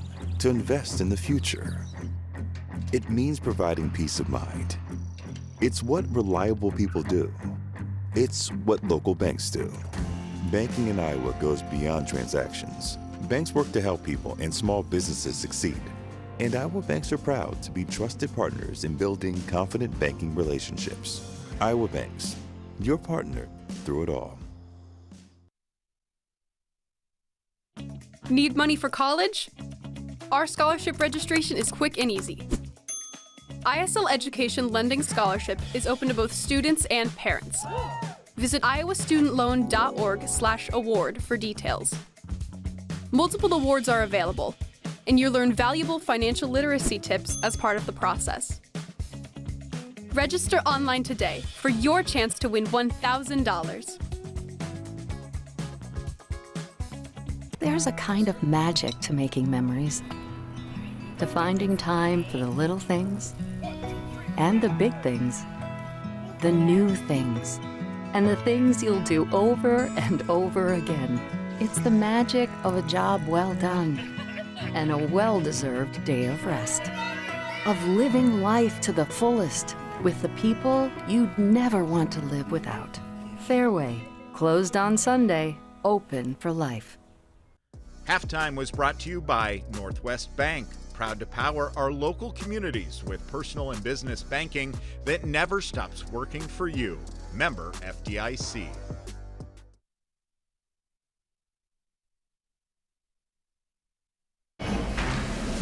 We're back with the Northwest Bank halftime in the Class 1A semifinals. Brett, what's your take on the first half? Well, everything we expected to be a 14-10, just back and forth. Both teams making great plays. You look at some of the statistics. Regina's got 225 total yards of offense, but they have those 3 turnovers. They've been great on third downs, converting their third downs, versus Grundy Center. They've cashed in on a couple of 3 turnovers, only 156 yards of total offense. But man, that 3 for 10 on third down has really been a tough one. Now, they've kind of helped that with that 4th down efficiency and making up some big plays, but everything you thought it would be in this 2-3 matchup has really happened, and just some great individual efforts by both teams. And those were our first half stats brought to you by Sukup. Closed captioning on today's over-the-air networks is presented by Sukup Manufacturing. Sukup is the world's largest family-owned grain bin manufacturer and a proud supporter of Iowa high school activities. This has been the Northwest Bank halftime. Northwest Bank, proud to power our local communities with personal and business banking that never stops working for you. Member FDIC. You're watching the Iowa High School Athletic Association football semifinals presented by Iowa Farm Bureau. We're about ready for the second half here on the Hy-Vee Championship Network. Here we go with our third quarter.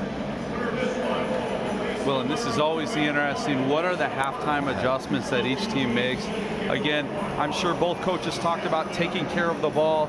Regina probably cleaning up some of those penalty mistakes that they've had and cashing in on those drives. Miller and Gangba deep. The kickoff by Jarofsky. And it's taken at the 2 by Gangba. Here he comes out of the end zone. Great block by Miller. Gangba's able to gain the 22-yard line, and that is where the first possession of the second half will start for the team leading by 4 points. Well, an explosive block right there by Miller, and again, allowing just a little bit of field position. But, you know, you look at that first half for Regina, Tracy did a great job kind of extending plays.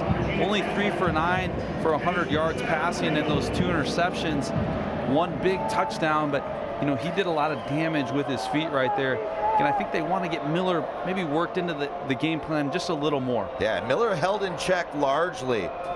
So Tracy with a lead blocker will go on the edge. Tracy able to spin out of the Lebo attempted tackle before he's brought down by a number of Spartan defenders, but he will pick up, we'll call it 4, maybe 5 on the play.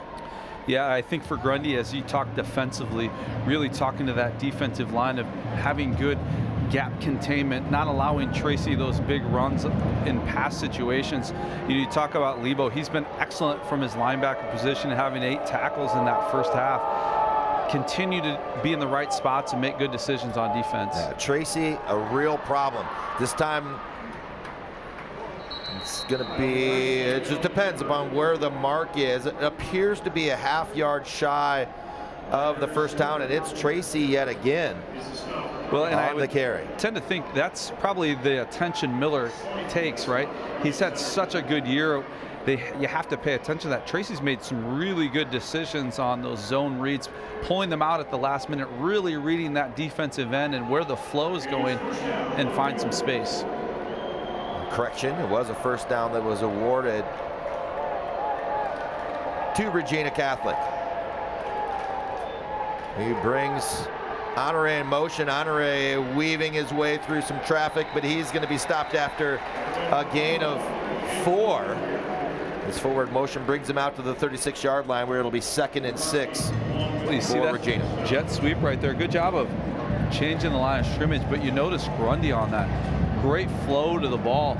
Tons of maroon jerseys around him there. Again, really good gain right there. About, looks like a 5-yard gain, 4-yard gain. But interesting to see the different plays that come out at halftime and what adjustments you make right there. Kyle Tracy up to 82 yards rushing. We knew he could run. Thought maybe they were going to get a motion penalty there, but not called. Tracy on yet another carry, and it's going to bring up a 3rd and 3 after a gain of 3 for quarterback Kyle Tracy. Well, right there again, the ability to extend the play. Grundy does a good job at the point of attack right there. I talk about that cutback integrity right there. That's where that defensive line just really needs to hold those blocks. Regina's offensive linemen doing a really, really nice job of taking advantage of their size and allowing that space. 4 wide receivers on the field, 3 to the far side, single receiver near side, and it's going to be Tracy again who's going to get the first down easily after a pickup of 6. And it appears as though the halftime adjustment was to continue to give the ball to Tracy. Yeah, and you give him the opportunity to pick his hole right there on those kind of zone blocking, and Regina's offensive line is really big on those, a little bit bigger than Grundy. You know, you've got Horner at 280, and then the rest of them are 220 or above, and it just gives them a really nice advantage to pick and choose the hole, and Tracy's agile enough to get into him. Good first possession for Regina coming out of the locker room. A pick up a 5 for Miller. And when you have the athletes like Miller and Tracy that both are really good vision and have that cutback ability, you can run that zone where it's just block your guy in front, block that area, and allow them to make that decision.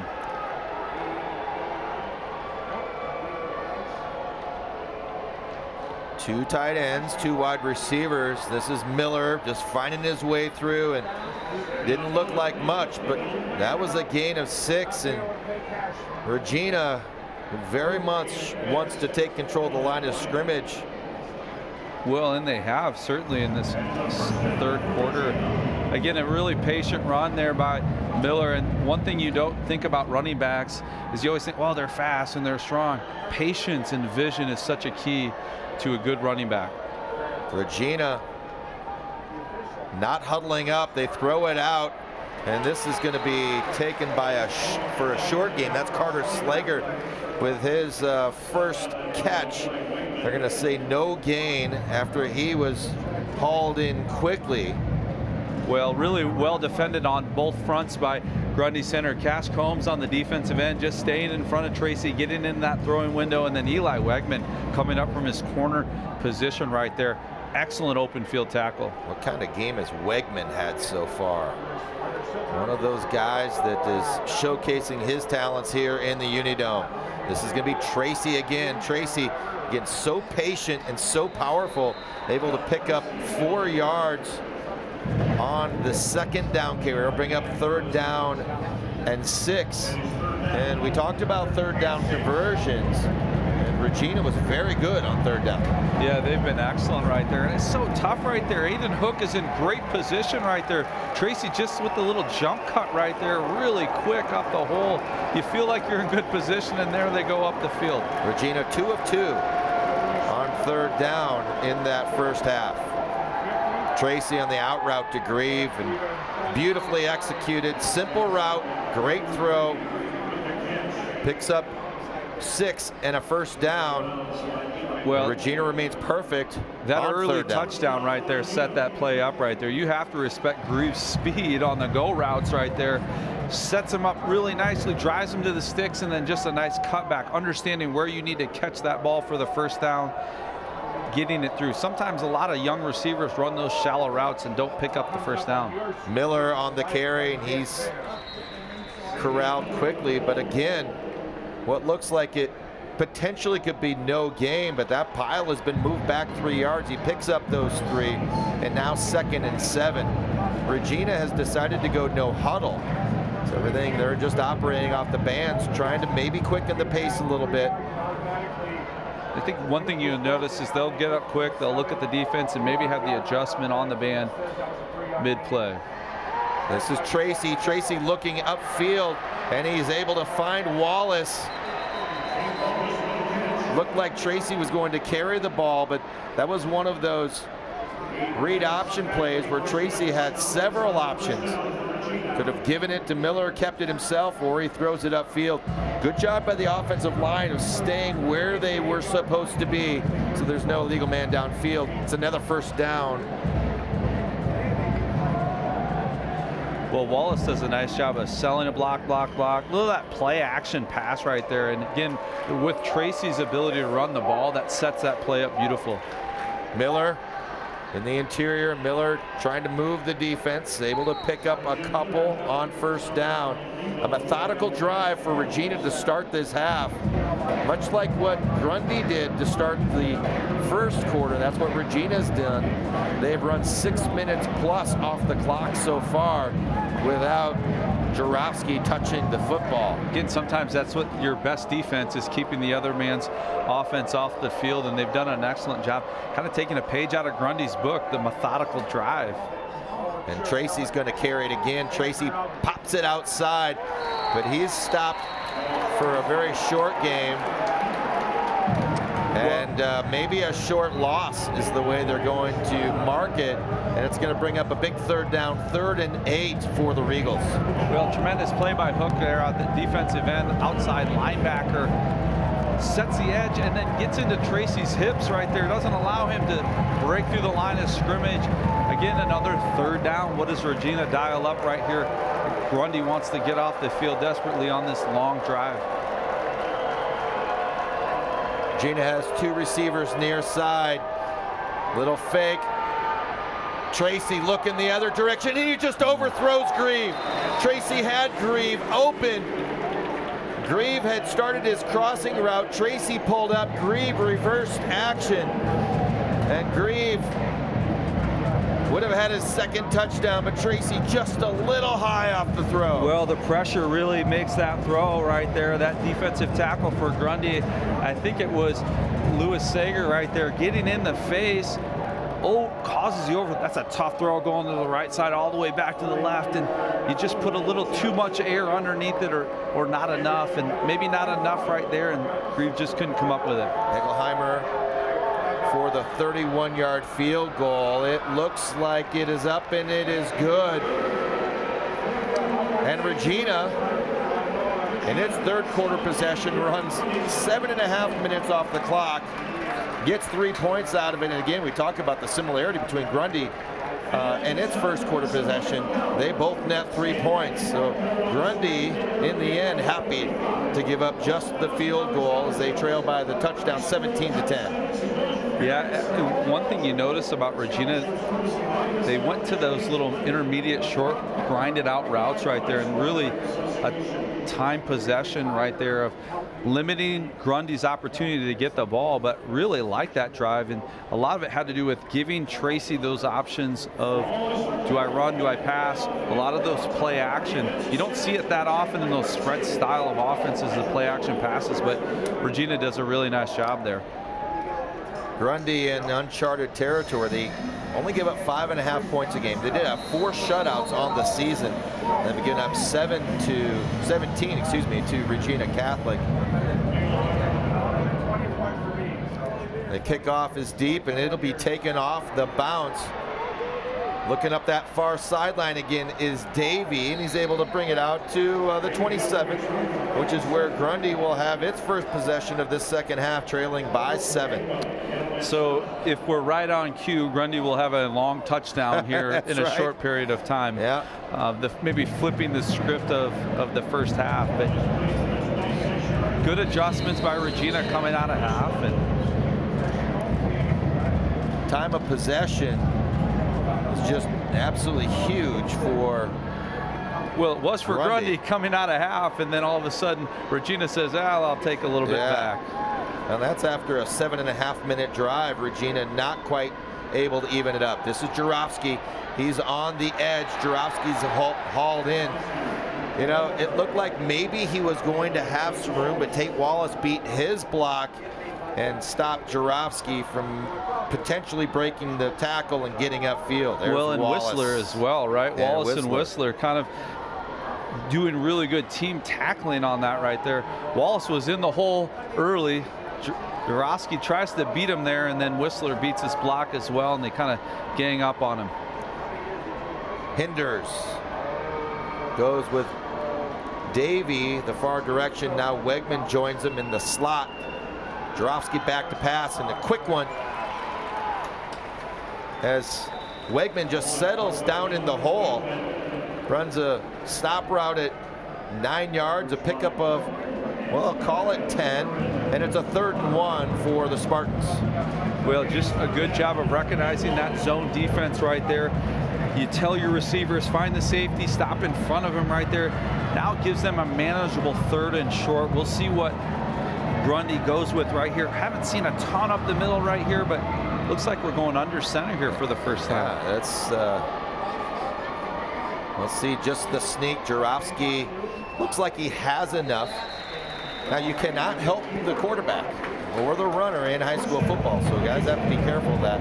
It's not called all the time. I saw plenty of high school games where, in fact, there was the push, but you can't do that in high school football legally.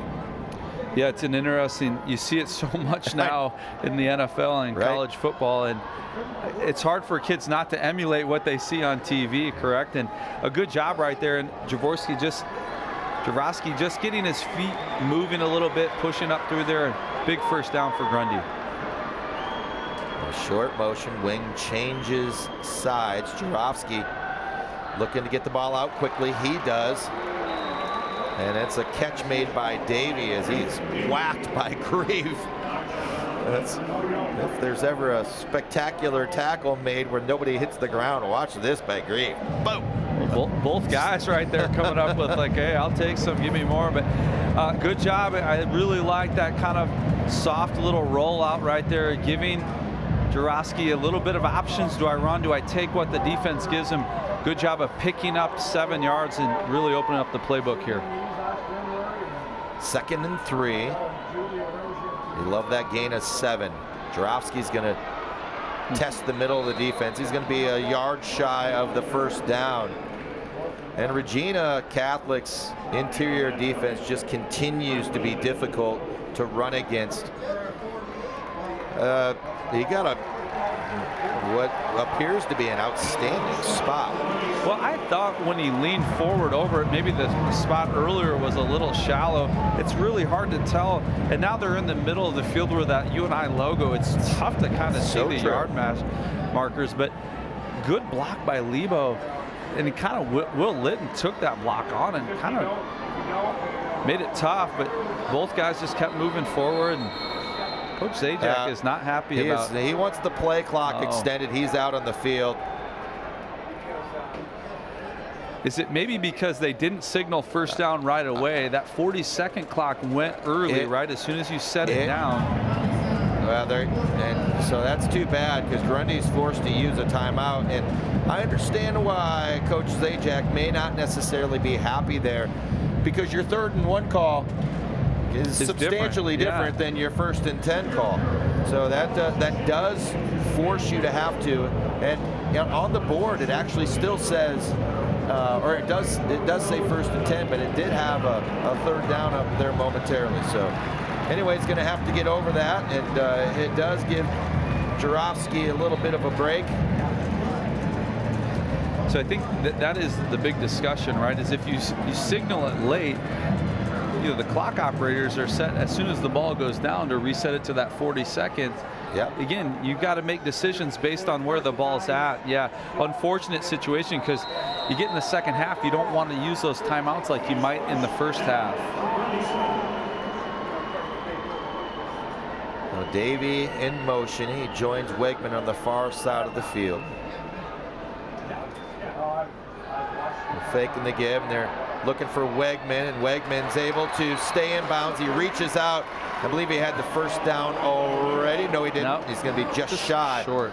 So a nice 3-level route, that flood route that everybody at nearly every level of football runs. Just happens to be that Jarofsky throws it better than most.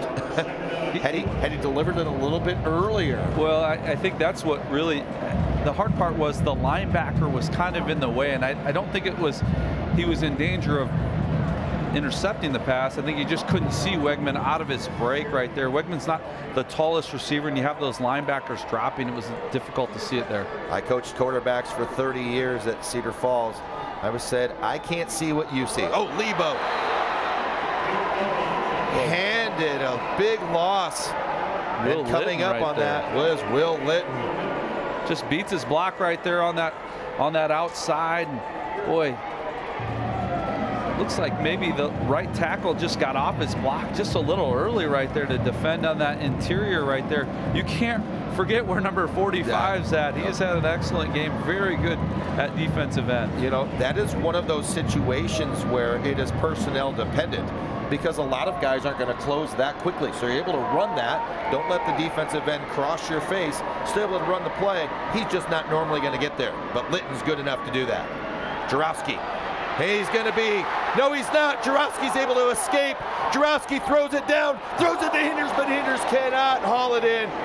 What an amazing play by Jarofsky. And he nearly turns it into a 30-yard gain. Well, how Wallace is going to get up going. Most of those guys go down. Boy, just keep running the route right there. As soon as he breaks containment, there's nobody behind you. Goodness. Just jumped slightly too early. Devin Hinders is going to want that one back. Hinders, absolutely. Wallace is like, I'm trying to tackle a golfer. That's something. The kick by Jarofsky. This time the same mistake is not made. Wegman tracks that down, and it's going to be a long field for Regina. It is. What a really good job of body control. And again, he didn't turn his back to the ball again. It's a subtle difference in the dome, but you're used to playing on grass, and that ball does not bounce. It hits once or twice on grass, and depending on what time of year it is, it just stays put. Not here in the dome, it bounces, and a good job of adjusting himself on that. That's one of those situations where when you have a player like Jarofsky, who's the punter, then Regina has to be in punt safe there. They can't send guys deep. You have to plan for the fake punt. And Grundy Center benefits, and they pin the Regals down inside their 1-yard line. So we'll see what the plan of attack is here for Ed Hinkle as he calls out the first play. Tracy, he's in the end zone. Tracy hangs on to it, but it's a safety. Well, I didn't see who came off the edge. Just comes firing flying off the edge right there. It lays into him. Again, risk reward on a play like that, dropping back to pass, but just nobody blocks him. Unbelievable that Kyle Tracy's able to hang on to this football. He's ready to throw that thing. What a great job of it just being 2 versus 6 for Regina. Again, we talk about risk reward right there, but you have to block the defensive end. You know, a play like that, they're going to come flying off the edge right there. Maybe Hook was off the line and looked like a linebacker right there. I'm not real sure on that.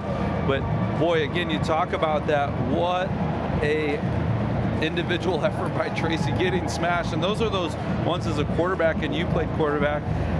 The blind side, you're not expecting that to happen. You are not. That's for certain. So the big punt that is down by Eli Wigman inside the 1. And then Regina decides to take it deep. And Kyle Tracy sacked. It makes it a 17-12 game. We've got 7 seconds remaining in this third quarter, which went in a hurry. Well, in the real subtle play right there, they did not hold on to that play action very long. And so Hook just really never respected it and just went straight to the quarterback. So they choose to kick it off. It's brought in at the 20 by Davey. They continue to run that sideline return. Gangba rocks him out of bounds. I tell you what, that was a hit right there. That's a tough play right there as a returner.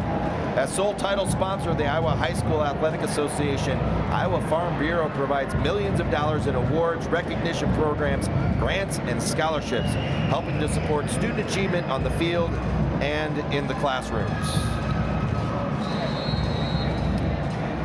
So 2 seconds remaining in this third quarter as Grundy Center will try to get a good gain on first down. They trail by 5. Exactly what we expected heading into this fantastic 1A semifinal. Getting a gain of 4 was, I don't believe it was Lebo. It was not. No, Hayden Gertis in there. That was the break, the run. First carry for Cooper Keller. Check that. Gertis. It was Gertis. So 2nd and 6 for Grundy Center, but it is the end of the third quarter. It is Regina 17, Grundy Center 12 after 3 quarters at the Unidome. You're watching the Iowa High School Athletic Association football semifinals presented by Iowa Farm Bureau. More Class 1A action on the Hy-Vee Championship Network after this break.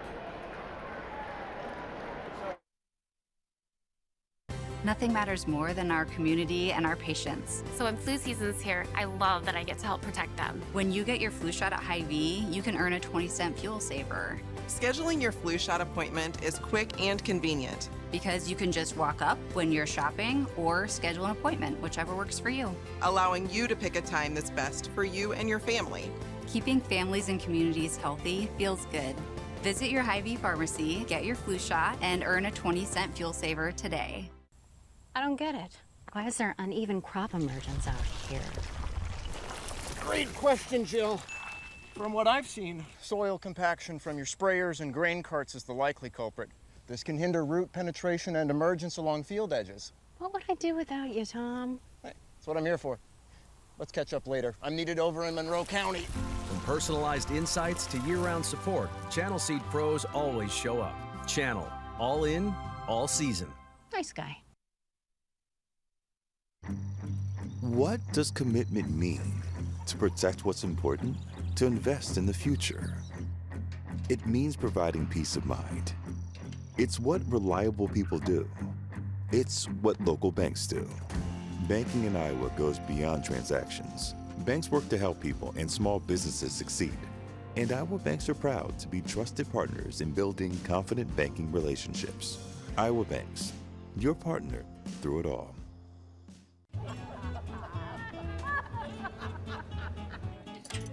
Ladies, the bake sale's about to start. Are you ready? We've got this. Okay. Oh, guys, he's here. Quick start delivery for Janet. Bring it here. here. Let's get this bake sale going. Yeah. Come on. Best bake sale ever. Oh, yeah. Let's dig in.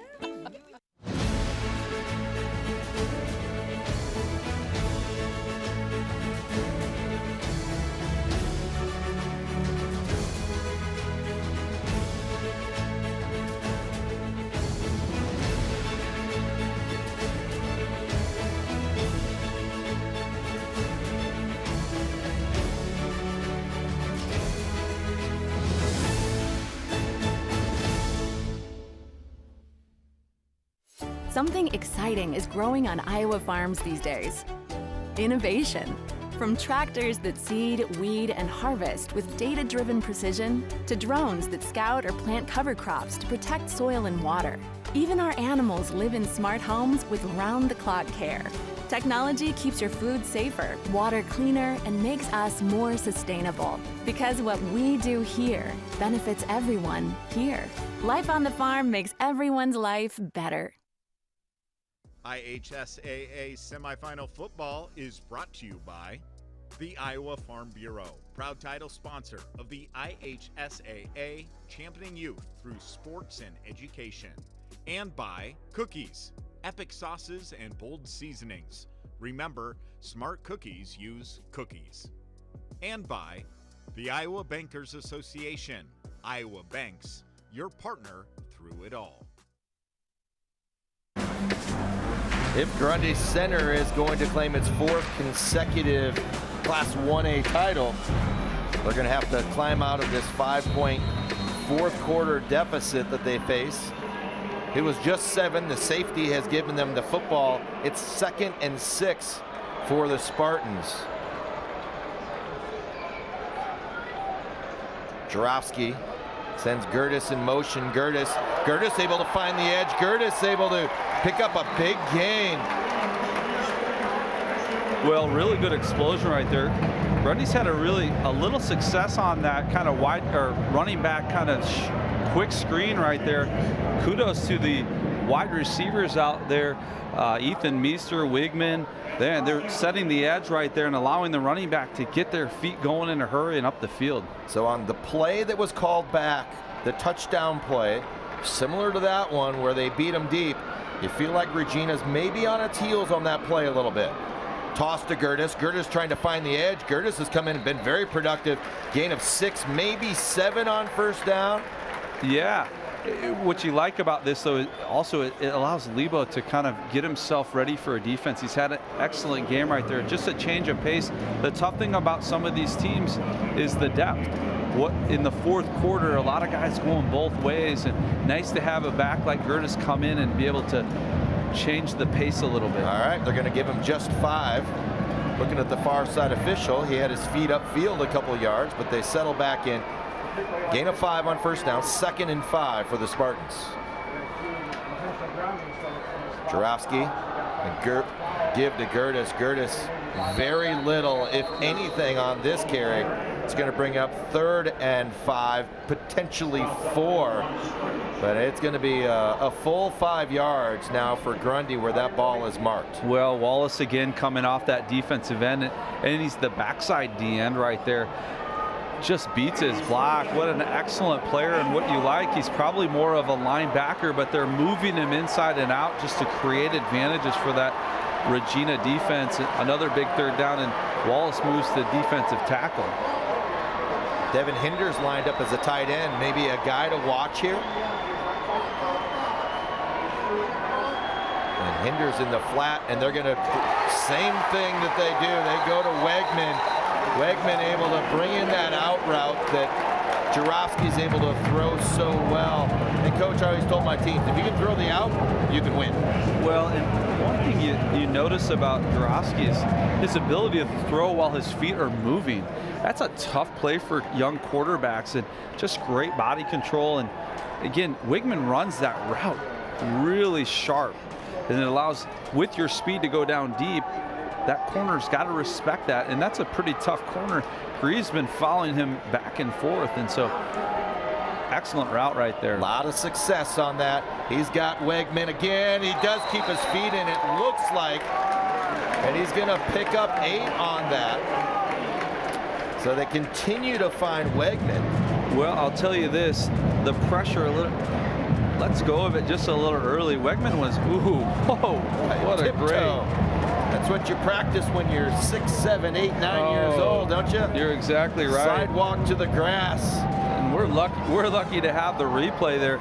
Both catches have been much more impressive on the replay than in real time. 2nd and 2. It's the toss to Gertis. Gertis had to cut back inside. The block was taken on and beaten by Will Litton, who just continues to impress. Well, Litton and Lewis Sager right there. Only a freshman, 6'2", 150 pounds, but he came up and filled that corner too. And again, sometimes when you're a linebacker and you have defensive linemen like Litton and then Wallace up there, it makes it easy, right? Just run and go fill the gap right there. Excellent play right there to bring up another 3rd down. Litton with 9 tackles for loss coming into the game, 3.5 sacks. Now big 3rd down for Grundy. Lost 4 on that play. Jarofsky, this time he fakes. Now he's looking up the field. Jarofsky is going to lose more yardage, and it's going to set up an enormous decision for Travis Zajac. After an initial great gain on 1st down of 8, Grundy's gone backwards, and it brings up a 4th and 8.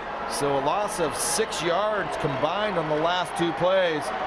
And they're going for it. Jarofsky sent back out. Well, a tough right there because I think he wanted Davey to break that off and go. Davey thought he was going to run. Just a tough play right there. Certainly was. 2 receivers far side. Fake. Jarofsky rolling out. He's going to have to cut it back now. Jarofsky really nowhere to go. He's going to try to throw it across, and it's going to be intercepted, which ends up being an outstanding thing for Grundy center, because that ball was going to come back out to the 28-yard line. Instead, after the interception, it is going to be inside the 5-yard line, so back to dangerous territory. And a smart play by Jarofsky to heave it down the field and let that ball get intercepted by James Whistler. Yeah, and I think he wanted Hinders in the back, just wasn't allowed to put the air under it that he could. And again, there goes your Wallace right there inserting himself in there. It wasn't a sack, but it was the pressure that didn't allow Jarofsky to get it to the back line, where Hinders had a little bit of space on that end. And Regina will receive the snap in their end zone. Miller with a gain, keeps on going, wheels keep churning, and it's a nice gain on 1st down. And bring it out to nearly the 10-yard line. Clock not a factor yet. We're under 9 minutes to go. Regina Catholic would love nothing more than to take a 6 minutes or so or more off the clock and just churn out 1st down after 1st down. Well, and that's what you tell them. Just cover up that ball. Just keep churning those legs forward. The clock keeps going. Tracy on the roll. Gets a good lead block by Miller again. Boy, he is devastating when he lowers it, isn't he? Well, just a compact, strong young man. And again, sometimes a running back, they like to get their touches, and Miller maybe hasn't touched the ball as much, but boy, he's just done the little things, right? Get those shoulders moving forward, allow Tracy that extra yard. It picks up the 1st down, keeps the clock moving. 18-yard line is where they spot the ball. 1st and 10 for Regina. Number 3 in the state, the defending champion. Grundy center came in number 2, West Lyon. The defending 2A champ. We see Miller continue to churn his legs. And as we get later in this game, we see a lot of guys on both sides of the field that are playing most of the minutes, most of the snaps. Now what kind of shape are you in, and how do you finish in this final 8 minutes? Or who's got the fresher tailbacks, right? Miller plays a little defense, but mostly just on offense right there. That run right there showed you some fresh legs. The cut right there, the ability to explode through the hole right there, and then really get into the second level. The Running game really getting it going. Miller continues to go. Tried to cut outside, lost his balance momentarily. Fortunately, that's all it was. But it's still a pickup of 6.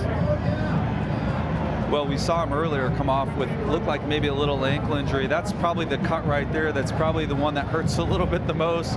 It's like, okay, the fourth quarter, young man, you've got the ability to rest a little bit after the game's over, but really good pickup. The clock keeps churning a little bit here. Nothing to panic yet if you're Grundy Center, but you got to tighten this up. Brett, we talked about the big play capability for Regina. It hasn't been that. It has been their ability just to churn out first downs, and they are moving the line of scrimmage now. Miller actually sat down on the defender hook. And then just got back up. You don't see that every day. No, you don't. Good job by Grundy of playing through that there, but even if you're Miller, just get up and keep moving forward until they blow that whistle. So they've already picked up 46 yards on this drive and another first down. Clock continues to run. And Regina Catholic in no hurry right now to run plays. But to your point of what Regina's done, they've kind of changed their script a little bit, but it's what you have to do in big games like this. There comes Miller. Miller just bowls over the defender. Miller with another pickup, this one for 22 yards. Well, and I think that's the tough thing we're seeing right now is Grundy's, that defensive line is just not as big as Regina's offensive line, and we're getting late, and a lot of those guys are playing both ways, and they got to find a big play somewhere. So Grundy Center badly in need of a stop. They can't afford to give up 6 here. A field goal would still keep them in a 1-score game, but a touchdown would make it very difficult as the clock now shows that we are past the halfway point of this fourth quarter. Regina's showing no signs of slowing down on the ground. You really like the patience they're having. Sometimes teams that are big play teams, they want to kind of pick off more than they want. Great job of the staff of Regina just saying, we're going to grind this out. We have the advantage right now on that offensive line. We're just going to keep doing this and churn up that clock. Both Tracy and Miller over 100 yards. Now Tracy's going to keep it. Tracy hit. It's going to be close to the first down. Again, depends upon that spot. We've had plenty of those. It looks like he maybe is just shy, but we'll see where the ball is marked. He is. It's going to be 3rd and 1. The way Regina's moving the ball, maybe you're okay with that. Just an extra down. Keep the clock moving a little bit here and grind this out. Grundy's got to dig deep right now.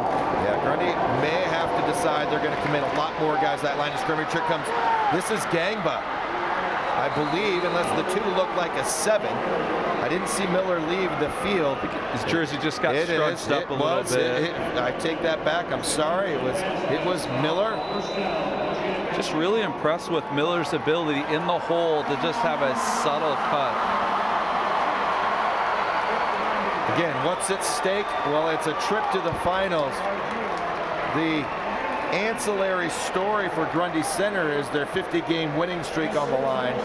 Nobody cares about it right now if they're sitting in the stands, but something special is happened in Grundy Center. 3 straight titles, and they've got 4 minutes and 54 seconds to right this ship and get a stop. And you can see defensive coordinator Chris Conger and trying to inspire his defense. I'll tell you, on the flip side, though, there might be some people over on that other sideline. And Ed Hinkle, the offensive coordinator, was with Regina when they had that 56-game win streak.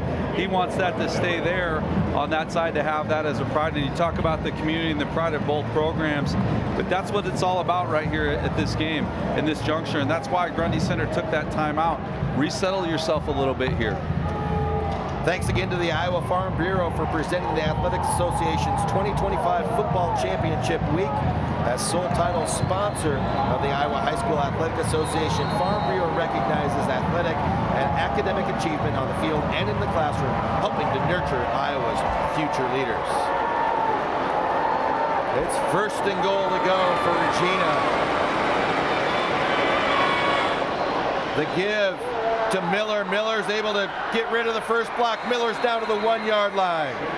Couple of Grundy Center would-be tacklers left in the dust by Miller. And you watch this little jump. Oh, that is why Division I schools want his services. That is not something you can teach, Brett. Well, his ability to just move so quickly from a standstill position right there. Again, he's not moving, and then he just cuts so fast to his right-hand side right there and then just hits the hole. Miller up to 150 yards. We talked about it being held in check. Far from it. Miller off the give again. He's into the end zone. He got it. Well, Miller into the end zone. That's what you call a state final type drive right there. You get the ball midway through the fourth quarter. Now again, it's not over, but that's a lot of time that was taken off that clock, and Grundy needs to score twice now in order to keep this thing going.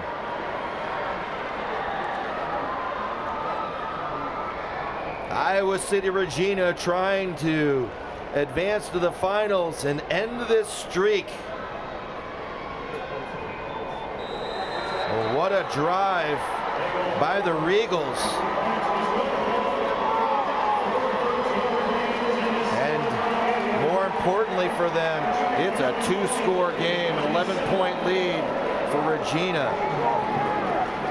Well, what a drive, 94 yards right there. And again, you talk about Savion Miller really having a decent game heading into the fourth quarter, but being fresh in the fourth quarter. And you just notice that the hesitation, the finishes, the ability to get through the hole right there.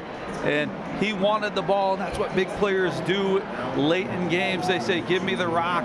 And Savion Miller leads his team down for a big 2-score advantage here late in the fourth quarter. 11 plays, 96 yards, 4:56 off of the clock. And one of the things that you see throughout this entire drive, rush, rush, rush, rush. That ball never left the ground.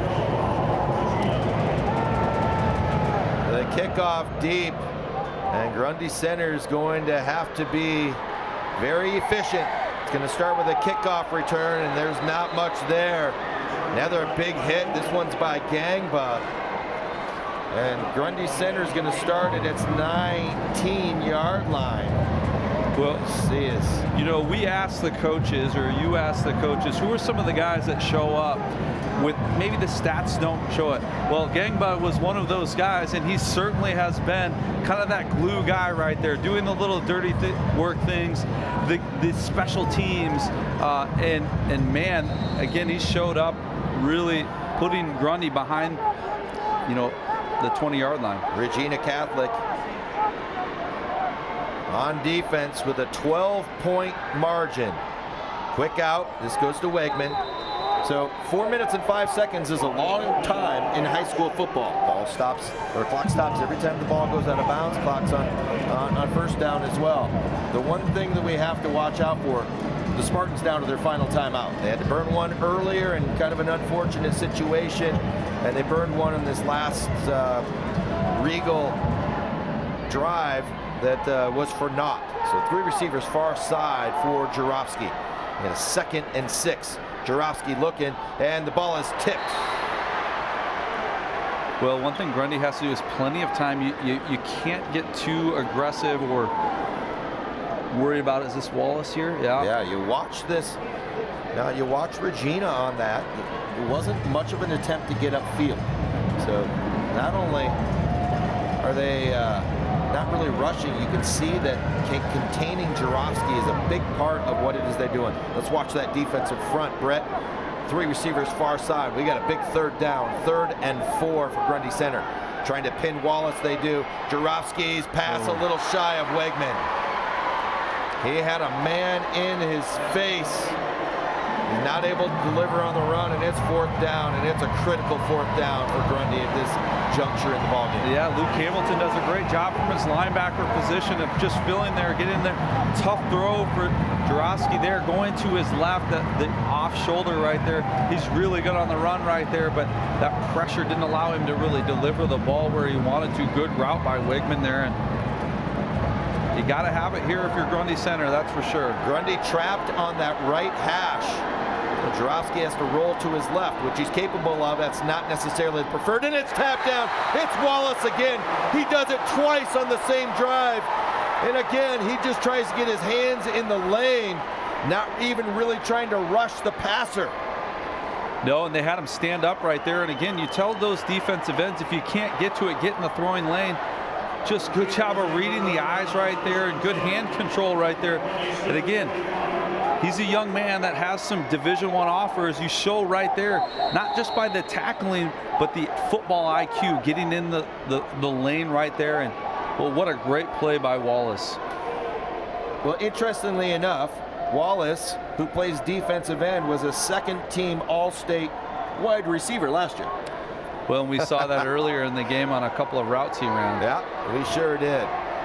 So Regina Catholic takes over at Grundy Center's 25.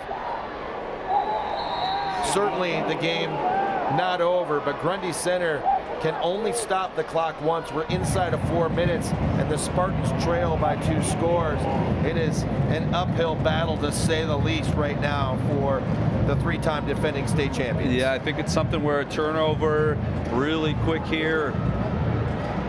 You just have to be a little bit over-aggressive. Maybe look for Wallace here to do a pull-out on his own read. They haven't done that. He hasn't pulled at that mesh point. You know, it's been the Savion Miller show.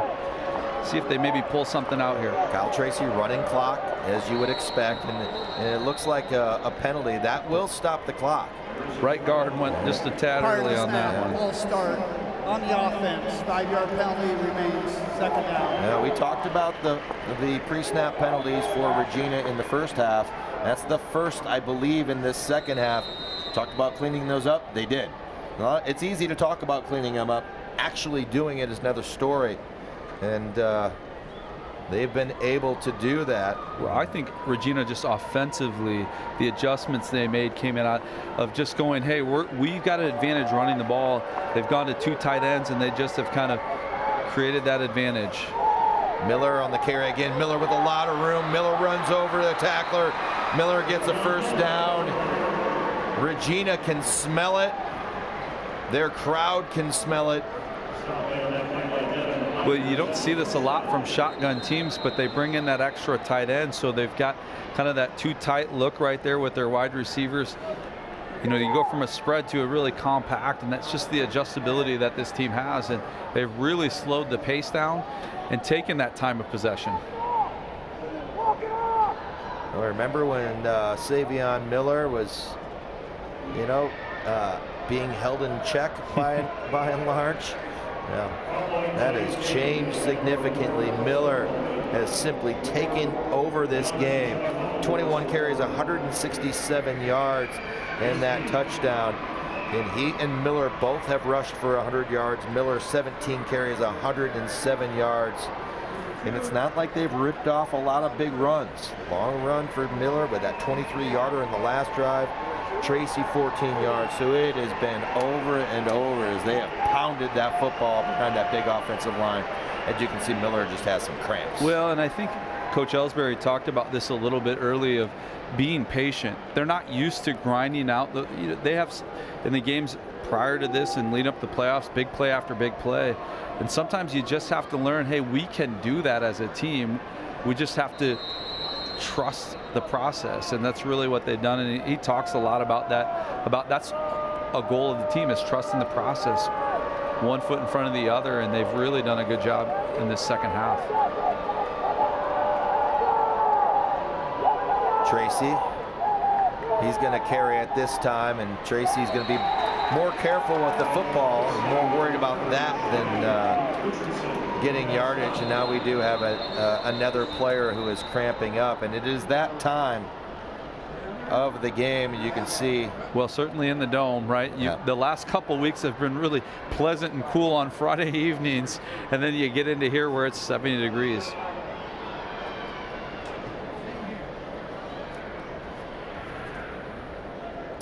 Video broadcasts of the Iowa High School Athletic Association state championship events are copyrighted property of the Iowa High School Athletic Association. Reproduction or retransmission of these broadcasts without the express written consent of the IHSAA is prohibited.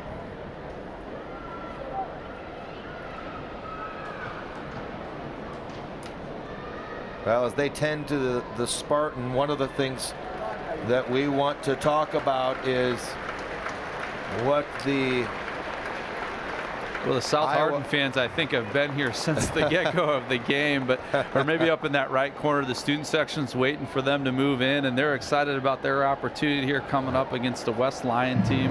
That's the #1 team right now in the state. Should be another interesting semifinal matchup. Well, we've got another phenomenal 1A matchup coming up. You mentioned South Hardin and West Lyon. Brett and I will be with you for that one as well. We're really excited. The prep for it was all kinds of fun, Brett, getting to know these players. And one of the things is they haven't been tested a lot in the playoffs so far. So we didn't get to see the best of these teams, the best of these players until this game this morning, which started at 10 o'clock. And boy, has it been fun to watch the stars shine. Tracy will keep it again. Tracy going to be stopped short, and it'll bring up a 3rd down. And Grundy's going to burn its last time out here. Yeah, it's interesting to watch Tracy. Maybe not as aggressive on that, getting forward, protecting that ball with 2 hands, but he understands the situation. And you talk about the stars showing up. You know, Savion Miller, over 100 yards in the second half. That really has stretched his team to the potentially a finals job. Tracy taking care of the ball like he has today. Maybe not throwing it as much as he has. And again, a guy like Tate Wallace, boy, he's been excellent on the defense. Boy. And you see Travis Zajac starting to console some of his players, and it's that time. It's it's really tough, and these seniors have not experienced this, right? Right. They went into this game 50-0. They've never lost a high school football game. That's really tough. And again, both teams excellent, right? They're not giving up. They understand that something can happen until there's zeros on the board, and that's probably what they're telling them there in the huddle right there. But looks to be really, really tough for Regina right now, or for Grundy, sorry. I believe we saw only 2 teams with streaks longer than the current streak that Grundy is on. Yeah, and Iowa City Regina, a couple of, early 2000s, and then a Waterloo East team in the 60s and early 70s, and that's really, really difficult. Well, 3rd and 7, and Tracy will hold on to it behind a lead block. Tracy, again, he not so much worried about yardage as he is just hanging out of the football. But I don't think they gave it to him, so there's a chance, right? Grundy's got to say we've got to get this here. They would assume that Regina probably will let this run out all the way down to maybe take a timeout to avoid a penalty. But yeah, these are tough as reality sinks in. Again, I coached quite a few of these semifinal games right here in the Dome. Sometimes you had the elation of winning, and sometimes you had the sinking feeling of the season coming to an end and the dreams coming to an end of a state title. And it's difficult. It's very difficult. Everything that you've put into it, it takes a while. Well, regardless of any time, it's difficult, right? And then you see the success that Grundy has had, and again, these guys are going to remember this stuff for a long time. Both sides are, and and we talked about that as you get away from your playing days, you enjoy the experience and the people you're with. It'll hurt for a little while, then they'll come back and be able to enjoy this run. And Regina gets another date in a week. So if we take a look at that 1A championship bracket, I think it's not premature at this point to put Regina Catholic on a line. And, well, our director Jeremy Ott has done that for us. Hope no Grundy fans will harbor any ill feelings towards us at this point. We see that 1 o'clock semifinal coming up, West Lyon versus South Hardin. That might be delayed a touch as we have reached 12:30 plus on the clock. So expect that maybe to kick off just a little bit later than that. And you can see that with Grundy. Boy, did they fight their hearts out today. We saw Regina on film. We knew how good this team was. Tracy's going to come under center. They're just going to try to draw him off sides. Take another timeout here, yeah. Boy, Grundy center disciplined to the very end. This is such a well-coached team. You don't win 50 games without being unbelievably well-coached. And we talked about that, before in our prep. The way that Grundy was going to be in this game is their discipline, and that showed out for really the whole game, and it changed Regina's style, right? Regina had to kind of adjust to that and understand that, okay, where then do we have the big advantage? Well, they did up front, and again, we should really talk about that offensive line of Kazarzak, Horner, Shelter, Sajeda. In the second half, they won Regina this game. They moved the line of scrimmage. They allowed Miller to have those cuts, Tracy to make good decisions, and they just played an excellent half up front, and that's going to move them on to the next round. That's a formula for winning. When you can ground it out and rush against a defense like Grundy Center. Again, they'd only average giving up 5.5 points per game, 4 shutouts for Grundy Center. But we knew, and they did as well, that they hadn't seen an offense quite like Regina's. Well, and kudos to Regina's staff of just adjusting, right? And Coach Hinkle they adjusted the game plan at half to win them a semifinal game. Well, Tracy will get the first down, and they're going to give him the touchdown. So for those that didn't necessarily see the game, they're going to see the final and say, wow, Regina really took it to Grundy Center. If you've been viewing this game all along, I think you probably know the real story. I'm not sure that he did get in, but that is inconsequential at this point in time. I think Grundy fans who might be watching the game on their phone probably saw the same thing. I'd like to say final score doesn't matter, but that's not always true. Hegelheimer with the point after, and it's up and good. 69 of 73 for Hegelheimer coming into this game. And those extra points matter. So they didn't play a huge role in this game, but Regina knows what's going on. Now they lead 31-12 after Tracy's second touchdown of the game. Tracy up to 121 yards and a couple of touchdowns. Well, and there's Coach Ellsbury, only in his second year, right? And now it's 20-2 after tonight's ball game, and that can be tough as a young coach going into a program with lots of success. There's a lot of pressure that is in there, and again, he's got a great staff, and it's good when you have staff that have been around forever, that have been through the ebbs and flows of lots of success. And the last time Regina was in the semis or in the finals, they beat a Grundy Center team in the championship, and they're trying to recreate that, and certainly a roster filled with potential stars, and they really played well today. The squib kick will be taken at the 15 by Wegman. Wegman, short return. See what Grundy's approach is to this last drive. 36 seconds. Coaches have a variety of ways. We're going to kick and scream all the way out to we're going to take a knee, and I don't blame anybody for any approach that they take. Well, certainly, and again, a lot of those kids that are out there for Grundy have played a vital role in this streak, winning the titles. They'll remember a lot of that. Again, it'll be tough for a few minutes and a few days, maybe a few months. Well, Jarofsky is gonna try to throw it. He tried to throw it in the hole of Wegman, but not able to get there. So it appears as though Grundy is going to go kicking and screaming.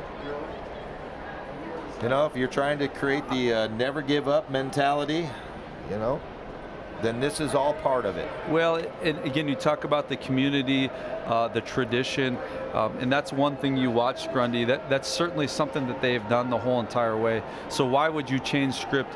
You know, and I think that just says a lot about Coach Zajac and his entire program.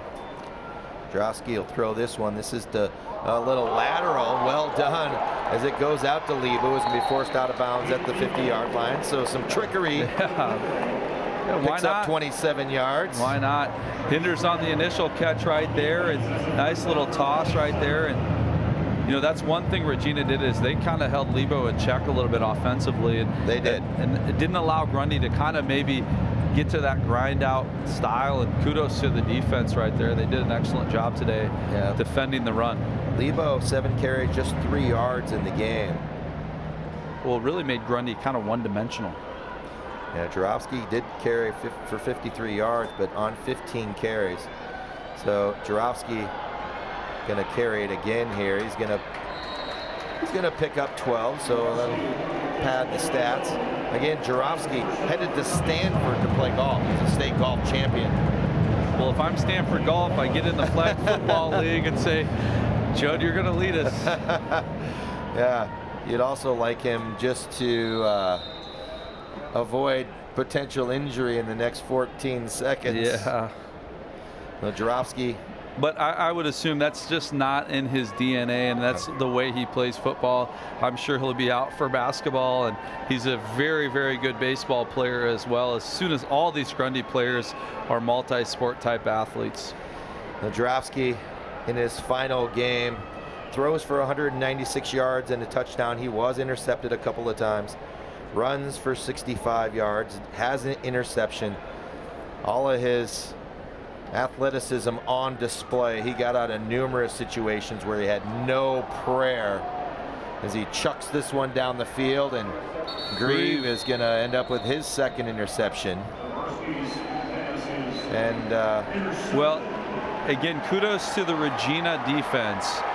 That's one of the best players in 1A for the last 2 or 3 football seasons, and they just really made it difficult and allowed their defense to win them the game. And you know, when you're an offense that scores 48 points a game and your defense really wins the game for you, that says a lot about that team. It certainly does. So just the final 7 seconds will click off. Tracy will presumably take a knee.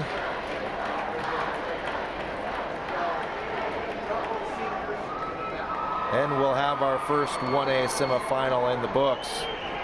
Lived up to its billing in 31-12. Not indicative of how hard fought this was. Grundy Center down 17-12 with the football in the 4th quarter. They just weren't able to cash in and take the lead after they had a safety. And Regina ends the streak. So it's the double win for Regina.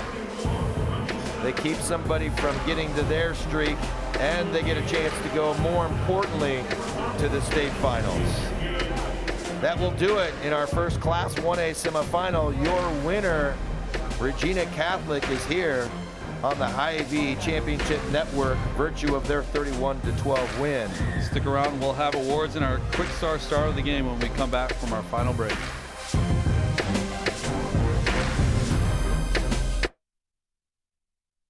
Health powers life, from the delightfully routine to the truly uncharted. Building a relationship with a primary care doctor is one of the easiest ways to stay healthy. So if you don't have one, get started with Mercy One. From annual wellness visits to screenings and immunizations, our primary care doctors can help you be proactive with your health, ensuring you're ready no matter what life brings next.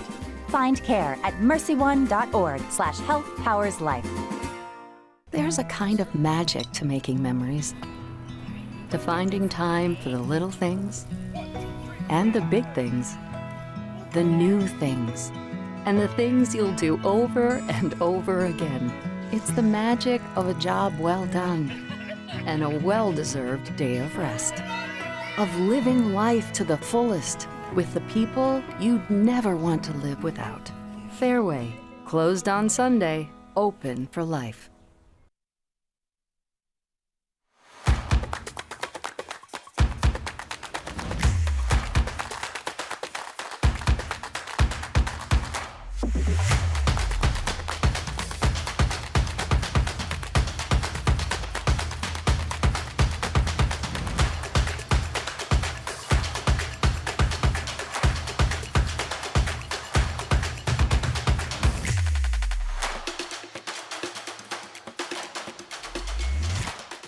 We're not just lighting a stadium.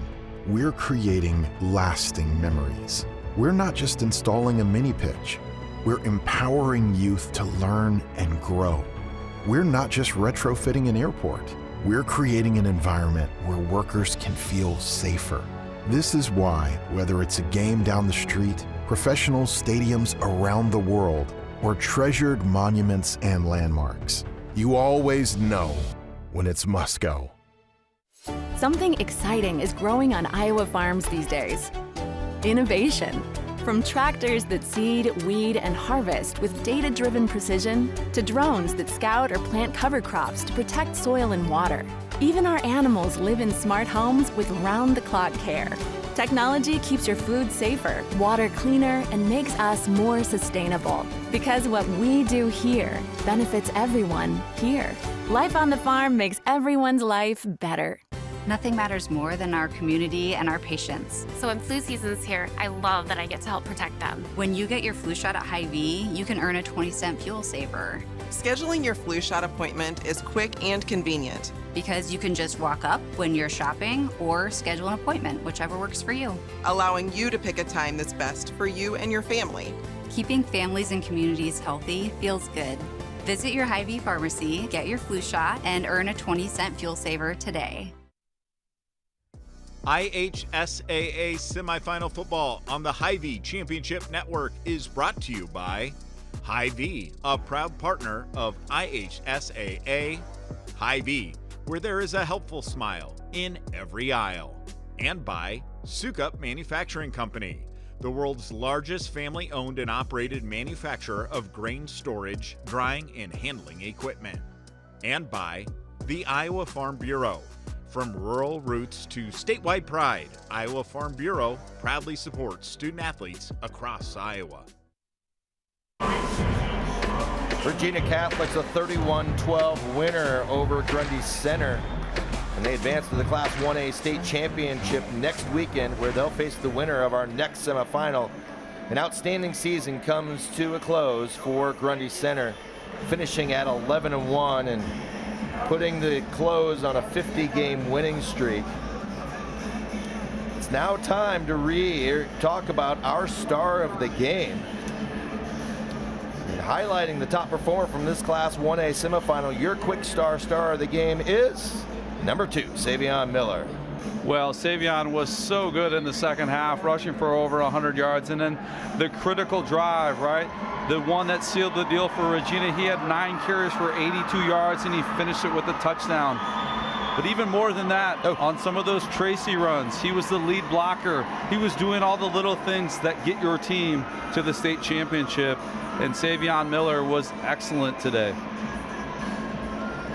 On the go, Quick Star's got you covered. Fuel up, grab a bite, and score offers with their Quick Rewards app.